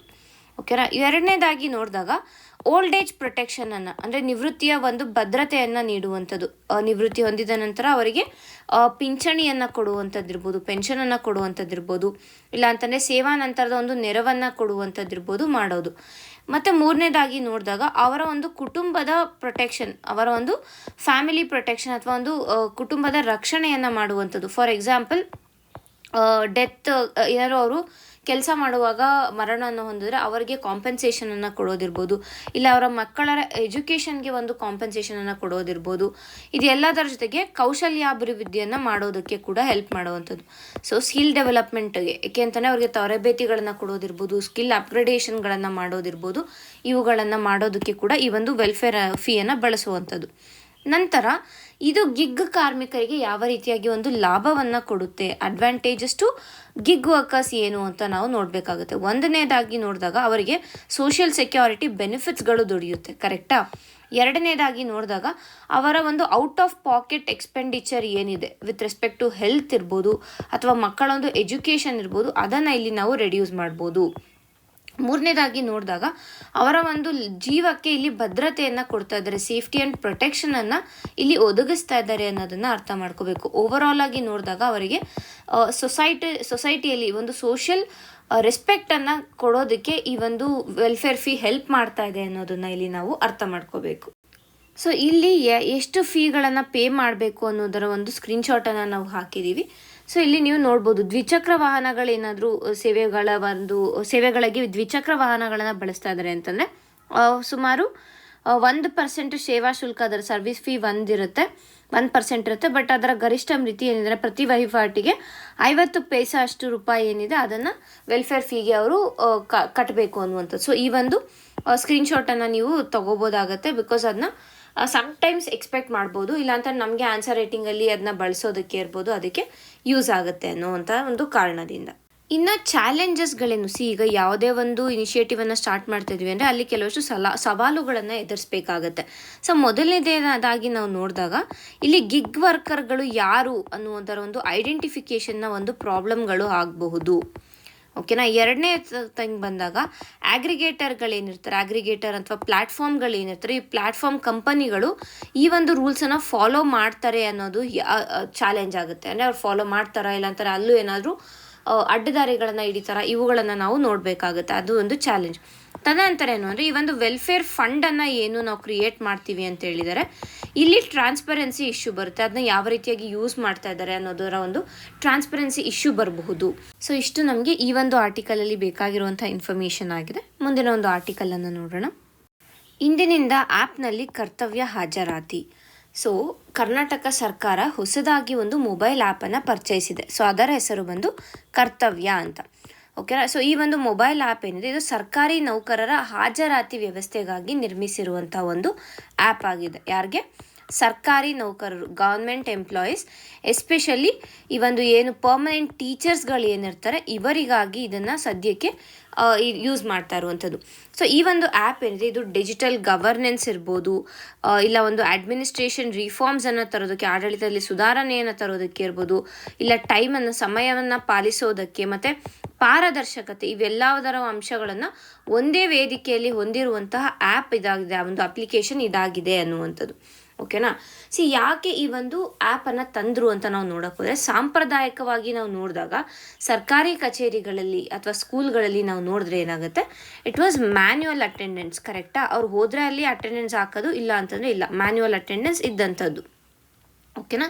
ಅಂದರೆ ಏನು, ಸೈನ್ ಬೇಸ್ಡ್ ಆಗಿತ್ತು. ಕರೆಕ್ಟ್ ಅಲ್ವಾ? ಮತ್ತು ಇನ್ನು ಕೆಲವು ಒಂದು ಇದರಲ್ಲಿ ಬಯೋಮೆಟ್ರಿಕ್ ಯಂತ್ರಗಳು ಕೂಡ ಇದ್ದಂಥದ್ದು. ಬಟ್ ಇದರಿಂದ ಏನು ಇಷ್ಟು ದಿನ ಹಾಜರಾತಿಗಳನ್ನು ಪಡ್ಕೊಳ್ತಾ ಇದ್ದು. ಬಟ್ ಇಲ್ಲಿ ಏನಾಗ್ತಾ ಇತ್ತು, ಈ ಒಂದು ವ್ಯವಸ್ಥೆಯಲ್ಲಿ ಏನಾಗ್ತಾ ಇತ್ತು ಅಂದರೆ ಪ್ರಾಕ್ಸಿ ಅಟೆಂಡೆನ್ಸ್ಗಳು ಹೆಚ್ಚಾಗ್ತಾ ಇತ್ತು. ಅಂದರೆ ಈಗ ನಾನು ಬಂದಿಲ್ಲ ಅಂದರೆ ಯಾರಿಗೋ ಹೇಳಿ ಅಲ್ಲಿ ಪ್ರಾಕ್ಸಿ ಅಟೆಂಡೆನ್ಸನ್ನು ಹಾಕಿಸುವಂಥದ್ದು, ಇಲ್ಲ ಅಂತಂದರೆ ಲೇಟಾಗಿ ಬರುವಂಥದ್ದು, ತಡವಾಗಿ ಆಗಮ ಮಾಡುವಂಥದ್ದು, ಇಲ್ಲಾಂದರೆ ಡೂಪ್ಲಿಕೇಟ್ ಡಾಕ್ಯುಮೆಂಟ್ಸನ್ನು ಅಲ್ಲಿ ಹಾಕುವಂಥದ್ದು. ಅಂದರೆ ಈಗ ಮ್ಯಾನ್ಯುವಲ್ ಅಟೆಂಡೆನ್ಸ್ ಸೈನ್ ಮಾಡೋದು ಅಂತಾರೆ, ನಿನ್ನೆ ಬಂದಿಲ್ಲ, ಅಲ್ಲಿ ನಿನ್ನೆ ಬ್ಲ್ಯಾಂಕ್ ಇದೆ ಅಂದರೆ ಇವ್ರು ಇವತ್ತು ಹೋಗಿ ಸೈನ್ ಮಾಡುವಂಥದ್ದು. ಸೊ ಈ ರೀತಿಯಾದ ಒಂದು ಪ್ರಾಬ್ಲಮ್ಗಳಾಗ್ತಾಯಿತ್ತು. ಅಷ್ಟೇ ಅಲ್ಲದೆ ಇದರ ಡೇಟಾನ ಯಾವ ರೀತಿಯಾಗಿ ನಿರ್ವಹಣೆ ಮಾಡಬೇಕು ಅನ್ನೋದರ ಒಂದು ತೊಂದರೆ ಕೂಡ ಇಲ್ಲಿ ಅನುಭವಿಸ್ತಾ ಇದ್ರು. ಸೊ ಇದನ್ನೆಲ್ಲ ತಡೆಯೋದಕ್ಕೋಸ್ಕರ, ಇದನ್ನೆಲ್ಲ ಈ ಒಂದು ಸಮಸ್ಯೆಗಳನ್ನು ಸಾಲ್ವ್ ಮಾಡೋದಕ್ಕೋಸ್ಕರ ಕರ್ನಾಟಕ ಸರ್ಕಾರ ಹೊಸ ಮೊಬೈಲ್ ಆ್ಯಪ್ ಏನಿದೆ ಕರ್ತವ್ಯ ಆ್ಯಪನ್ನು ಡೆವಲಪ್ ಮಾಡಿರುವಂಥದ್ದು. ಸೊ ಇದರಲ್ಲಿ ಇರುವಂಥ ಕೆಲವಷ್ಟು ಪ್ರಮುಖ ಅಂಶಗಳೇನು ಅಂತಾರೆ, ಮೊದಲನೇದಾಗಿ ಇಲ್ಲಿ ಲಾಗಿನ್ ಲಾಗೌಟ್ ವ್ಯವಸ್ಥೆಯನ್ನು ತಂದಿದ್ದಾರೆ. ಓಕೆನಾ. ಸೊ ಲಾಗಿನ್ ಲಾಗೌಟ್ ವ್ಯವಸ್ಥೆಯನ್ನು ತಂದಿರುವಂಥ ಕಾರಣ ಅದು ದಿನಕ್ಕೆ 2 ಬಾರಿ ಇದನ್ನು ಮಾಡಬೇಕು, 2 times ಲಾಗಿನ್ ಲಾಗೌಟ್ ಮಾಡಬೇಕಾಗತ್ತೆ. ಸೊ ಇದರಿಂದ ಏನಾಗುತ್ತೆ, ಅವರ ಒಂದು ಲೊಕೇಶನ್ ಏನಿರುತ್ತೆ ಅದು ಜಿಯೋ ಟ್ಯಾಗ್ ಆಗುತ್ತೆ. ಅಂದರೆ ಅವ್ರು ಯಾರು ಬೇರೆ ಕಡೆಯಲ್ಲಿ ಏನಾದ್ರು ಲಾಗಿನ್ ಆಗೋಕ್ಕೆ ಲಾಗೌಟ್ ಆಗೋಕ್ಕೆ ಟ್ರೈ ಮಾಡಿದ್ರೆ ಅವ್ರಾಗ ಸ್ಕೂಲಲ್ಲಿ ಇಲ್ಲ ಅನ್ನೋದು ನಮಗೆ ಇಲ್ಲಿ ತಿಳಿಯುತ್ತೆ ಅನ್ನುವಂಥದ್ದು. ಆ್ಯಂಡ್ ಆಲ್ಸೋ ಏನು ಹೇಳಿದೆ ಸರ್ಕಾರ, ಇಮಿಡಿಯೇಟಾಗಿ ಈ ಒಂದು ಆ್ಯಪನ್ನು ಎಲ್ಲ ಒಂದು ಸರ್ಕಾರಿ ಶಾಲಾ ಕಾಲೇಜುಗಳಲ್ಲಿ ಇದನ್ನ ಅಳವಡಿಸ್ಕೋಬೇಕು ಅಂತ ಕೂಡ ಅವರು ಹೇಳಿದ್ದಾರೆ. ತದನಂತರ ಡ್ಯಾಶ್ಬೋರ್ಡ್ನ ಒಂದು ವ್ಯವಸ್ಥೆ ಇದೆ ಇಲ್ಲಿ. ಓಕೆನಾ. ಡ್ಯಾಶ್ಬೋರ್ಡ್ನ ವ್ಯವಸ್ಥೆ ಇರುವಂತಹ ಕಾರಣ ಏನಾಗುತ್ತೆ ಅಂತಂದರೆ ಏನೇ ಒಂದು ಇನ್ಫಾರ್ಮೇಷನ್ ಇದ್ರೂ ಅಲ್ಲಿ ಅಪ್ಲೋಡ್ ಆಗ್ತಾ ಹೋಗುತ್ತೆ. ಮೂರನೇದಾಗಿ ನಾವು ನೋಡಿದಾಗ ಫೇಶಿಯಲ್ ರೆಕಗ್ನಿಷನ್ ಸಿಸ್ಟಮನ್ನು ಇಲ್ಲಿ ಇಡ್ತಾ ಇದ್ದಾರೆ. ಓಕೆನಾ. ಫೇಶಿಯಲ್ ರೆಕಗ್ನಿಷನ್ ಅಂದರೆ ಫೋಟೋನ ಕೂಡ ಅವರು ಅಪ್ಲೋಡ್ ಮಾಡಬೇಕಾಗುತ್ತೆ ಡ್ಯೂರಿಂಗ್ ಅವರ ಒಂದು ಅಟೆಂಡೆನ್ಸನ್ನು ಕೊಡುವಾಗ. ಸೊ ಇದರಿಂದ ಏನಾಗುತ್ತೆ, ಯಾವುದೇ ರೀತಿಯ ಪ್ರಾಕ್ಸಿಗಳು ಆಗೋದು ಇಲ್ಲಿ ಕಡಿಮೆ ಆಗುತ್ತೆ ಅನ್ನುವಂಥದ್ದು. ಸೊ ಇದು ಯಾಕೆ ಈ ಒಂದು ಇನಿಷಿಯೇಟಿವನ್ನು ತಂದಿದ್ದಾರೆ, ಹೇಗೆ ಈ ಒಂದು ಆ್ಯಪ್ ಬಳಕೆ ಆಗುತ್ತೆ ಅಥವಾ ಹೇಗೆ ಈ ಒಂದು ಆ್ಯಪ್ ಉಪಯುಕ್ತ ಅಂತಂದರೆ, ಒಂದು ಬಂದು ಈ ಒಂದು ಟೀಚರ್ಸ್ ಟ್ರೈನಿಂಗ್ಗಳೇನು ಕೊಡ್ತಾರೆ, ಟೀಚರ್ಸ್ ಟ್ರೈನಿಂಗ್ಗಳಲ್ಲಿ ಅಂದರೆ ಶಿಕ್ಷಕರು ಅದನ್ನ ಅಟೆಂಡ್ ಮಾಡ್ತಾ ಇರಲಿಲ್ಲ. ಸೊ ಈಗ ಏನು ಈ ಒಂದು ಕರ್ತವ್ಯ ಆ್ಯಪ್ ಮುಖಾಂತರ ಅಲ್ಲಿ ಅಟೆಂಡ್ ಮಾಡೋದಕ್ಕೆ ಅವ್ರನ್ನ ಇದು ಮಾಡ್ಬೋದು, ಅಂದರೆ ಅಟೆಂಡ್ ಮಾಡಲೇಬೇಕು ಅನ್ನುವಂಥ ಒಂದು ಕಡ್ಡಾಯ ನಿಯಮವನ್ನು ತರ್ಬೋದಾಗುತ್ತೆ. ಅಂದರೆ ಅದರ ಒಂದು ಸಾಮರ್ಥ್ಯಗಳನ್ನ ಹೆಚ್ಚಿಸೋದಕ್ಕೆ. ತದನಂತರ ಏನು ಅಂತಂದರೆ ಈ ಒಂದು ಇವ್ಯಾಲ್ಯೂಯೇಷನ್ಗಳು ಏನು ನಡೆಯುತ್ತೆ, ಈಗ 10th ಎಕ್ಸಾಮ್ ಇರ್ಬೋದು, PUC ಎಕ್ಸಾಮ್ಗಳ ಇವ್ಯಾಲ್ಯೂಯೇಷನ್ ಏನು ನಡೆಯುತ್ತೆ, ಅವುಗಳ ಒಂದು ಸುರಕ್ಷಿತ ಮೌಲ್ಯಮಾಪನ ಪ್ರಕ್ರಿಯೆಯಲ್ಲಿ ಕೂಡ ಸಿಬ್ಬಂದಿಯ ಒಂದು ಕಾಯಂ ಹಾಜರಿಯನ್ನು ಇದು ಖಚಿತಪಡಿಸ್ಬೋದು ಇದರಿಂದ ಅನ್ನುವಂಥದ್ದು. ಆ್ಯಂಡ್ ಮೋರ್ ಓವರ್ ಇದರಲ್ಲಿ AI ಮತ್ತು GPS ಬಳಸುವಂಥ ಕಾರಣದಿಂದ ಏನಾಗುತ್ತೆ, ಯಾವುದೇ ರೀತಿಯ ಅಕ್ರಮಗಳೇನಾಗುತ್ತೆ ಅವುಗಳನ್ನು ತಡಿಬೋದು. ಸೊ ಓವರಾಲ್ ಆಗಿ ನೋಡಿದಾಗ ಒಂದು ಕಡೆ ಅಡ್ಮಿನಿಸ್ಟ್ರೇಟಿವ್ ಎಫಿಷಿಯನ್ಸಿಯನ್ನು ನಾವು ನೋಡ್ತೀವಿ. ಕರ್ನಾಟಕದ ಒಂದು ಆಡಳಿತದಲ್ಲಿ ಅಡ್ಮಿನಿಸ್ಟ್ರೇಟಿವ್ ಎಫಿಷಿಯನ್ಸಿಯನ್ನು ನಾವು ನೋಡ್ಬೋದಾಗುತ್ತೆ. ತದನಂತರ ಒಂದು ನಿಖರವಾದ ಡೇಟಾ ನಮಗೆ ದೊರೆಯುತ್ತೆ. ಮತ್ತು ನೋಡಿದಾಗ ಟೈಮನ್ನು ಕರೆಕ್ಟಾಗಿ ಪಾಲಿಸ್ತಾರೆ. ಟೈಮಿಗೆ ಕರೆಕ್ಟಾಗಿ ಬರೋದು, ಟೈಮಿಗೆ ಕರೆಕ್ಟಾಗಿ ಹೋಗೋದು, ಈ ಎಲ್ಲವನ್ನು ನಾವು ನೋಡ್ಬೋದು. ಓವರಾಲ್ ಆಗಿ ನೋಡಿದಾಗ ಒಂದು ಎಕ್ಸಿಕ್ಯೂಷನ್ ಇಲ್ಲ ಒಂದು ಮ್ಯಾನೇಜ್ಮೆಂಟ್ ಏನಿದೆ, ಮ್ಯಾನೇಜ್ಮೆಂಟ್ ಆಫ್ ಸರ್ಕಾರಿ ಶಾಲಾ ಕಾಲೇಜು ಶಿಕ್ಷಕರೇಂದರೆ ಅಥವಾ ಸರ್ಕಾರಿ ಶಾಲಾ ಕಾಲೇಜರ ಸಿಬ್ಬಂದಿಗಳೆಂದರೆ ಇವುಗಳ ಒಂದು ಓವರಾಲ್ ಮೇಲ್ವಿಚಾರಣೆಯಿಂದ ಇದು ಬಹಳ ಸುಲಭವಾಗುತ್ತೆ ಅನ್ನೋದನ್ನು ನಾವು ಇಲ್ಲಿ ಅರ್ಥ ಮಾಡ್ಕೋಬೇಕು. But at the same time ಕೆಲವಷ್ಟು ಚಾಲೆಂಜಸ್ಗಳನ್ನು ನಾವು ಎದುರಿಸಬೇಕಾಗುತ್ತೆ. ಚಾಲೆಂಜಸ್ಗಳು ಏನು ಅಂತ ಬಂದಾಗ ಈಗ ಗವರ್ನೆನ್ಸ್ ಅಂತ ಬಂದಿದ ತಕ್ಷಣ ನಮ್ಗೆ ಏನು ನೆನಪಾಗುತ್ತೆ, ಡಿಜಿಟಲ್ ಡಿವೈಡ್ ನೆನಪಾಗುತ್ತೆ. ಯಾಕೆಂದರೆ ಈಗ ಗ್ರಾಮೀಣ ಪ್ರದೇಶಗಳಲ್ಲಿ ನಾರ್ಮಲ್ ನೆಟ್ವರ್ಕೇ ಇರೋದಿಲ್ಲ. ಅಂಥ ಒಂದು ಸಮಯದಲ್ಲಿ ಈ ರೀತಿಯಾದ ಒಂದು ಆ್ಯಪ್ ಬಳಕೆ ಅಥವಾ ಈ ರೀತಿಯಾದ ಒಂದು ಆ್ಯಪನ್ನು ಬಳಸೋದು ಅಲ್ಲಿ ಕಷ್ಟ ಆಗುತ್ತೆ ಅನ್ನುವಂಥದ್ದು. ಒಂದು ಡಿಜಿಟಲ್ ಡಿವೈಡ್ ಅಂದರೆ ಇಂಟರ್ನೆಟ್ ಸಂಪರ್ಕಗಳಿಲ್ಲದೆ ಇರೋದು, ಇನ್ನೊಂದು ಕಡೆ GPS ಸರಿಯಾಗಿ ಸಿಗದೆ ಇರೋದಿರ್ಬೋದು, ಇಲ್ಲ ಒಂದು ಡೇಟಾ ಪ್ರೈವಸಿಯ ಇಶ್ಯೂಗಳಾಗುವಂಥ ಒಂದು ಸಾಧ್ಯತೆಗಳು ಕೂಡ ಹೆಚ್ಚಿದೆ. ಮತ್ತು ಟೆಕ್ನಾಲಜಿಯ ಒಂದು ಡಿಫೆಕ್ಟ್ಸ್ಗಳು ಆಗುವಂಥ ಚಾನ್ಸಸ್ಗಳಿದೆ. ಸೊ ಇವುಗಳನ್ನು ನಾವು ಸಾಲ್ವ್ ಮಾಡಿಕೊಂಡ್ರೆ ಈ ಒಂದು ಇನಿಷಿಯೇಟಿವ್ ಏನಿದೆ ಇಟ್ ವಿಲ್ ಬಿ ಎಫೆಕ್ಟಿವ್ ಅನ್ನೋದನ್ನು ನಾವು ಅರ್ಥ ಮಾಡ್ಕೋಬೇಕು. ಸೊ ಮತ್ತೊಂದು ವಿಷಯ ನಮಗೆ ಇಲ್ಲಿ ಏನು ಗೊತ್ತಿರಬೇಕು ಅಂದರೆ, ಇದು ಶಾಲಾ ಕಾಲೇಜಿನಲ್ಲಿ ಸಿಬ್ಬಂದಿಗಳೇನಿದ್ದಾರೆ ಇವರಿಗೆ ಕರ್ತವ್ಯ ಆ್ಯಪ್ ಆದರೆ, ಅದೇ ಒಂದು ಸರ್ಕಾರಿ ಮತ್ತು ಅನುದಾನಿತ ಶಾಲಾ ಮಕ್ಕಳ ಒಂದು ಅಟೆಂಡೆನ್ಸ್ ಅಥವಾ ಅವರ ಒಂದು ಹಾಜರಾತಿಯನ್ನು ಖಚಿತಪಡಿಸ್ಕೊಳ್ಳೋದಕ್ಕೆ ಇದೇ 2026-27ನೇ ಶೈಕ್ಷಣಿಕ ವರ್ಷದಿಂದ ಏನು ಮಾಡ್ತಾ ಇದ್ದಾರೆ ಅಂತಲೇ ಹೊಸದಾದ ಒಂದು ಆ್ಯಪನ್ನು ಸೃಷ್ಟಿಸಿದ್ದಾರೆ. ಏನಾದರೂ ಎಷ್ಟು ಅಂದರೆ ನಿರಂತರ ಅಂತ. ಓಕೆನಾ, ಈ ನಿರಂತರ ಆ್ಯಪಲ್ಲಿ ಇದು ಕೂಡ facial recognition based attendance system ಆಗಿರುತ್ತೆ. ಈ ವರ್ಷದ ಒಂದು ಶೈಕ್ಷಣಿಕ ವರ್ಷದಿಂದ ತರ್ತಾ ಇದ್ದಾರೆ. ಇದು ಏನೋ ಇಲ್ಲಿ 2 ಆ್ಯಪು, ಒಂದು ಕರ್ತವ್ಯ ಆ್ಯಪು, ಇದು ಯಾರಿಗೆ, ಇದು ಫಾರ್ ಇದು ಸ್ಟಾಫ್ ಮೆಂಬರ್ಸ್, ಓಕೆನಾ, ಸ್ಟಾಫ್ಗಳಿಗೆ ಇದು. ಅದೇ ನಿರಂತರ ಆ್ಯಪ್ ಯಾರಿಗೆ, ಇದು ಬಂದು ಸ್ಟೂಡೆಂಟ್ಸ್ಗಳಿಗೆ. ಎರಡೂ ಕೂಡ ಎಲ್ಲಿ ಬರುತ್ತೆ, ಸರ್ಕಾರಿ ಮತ್ತು ಅನುಮೋದಿತ ಶಾಲಾ ಕಾಲೇಜುಗಳಿಗೆ ಅನ್ವಯವಾಗುತ್ತೆ ಅನ್ನುವಂಥದ್ದು. ಸೊ ಇದು ಕೂಡ ನಮಗೆ ಗೊತ್ತಿರಬೇಕು. ಸೊ ಇಷ್ಟು ಈ ದಿನದ ಆರ್ಟಿಕಲ್ಗಳಾಗಿವೆ. ಧನ್ಯವಾದಗಳು.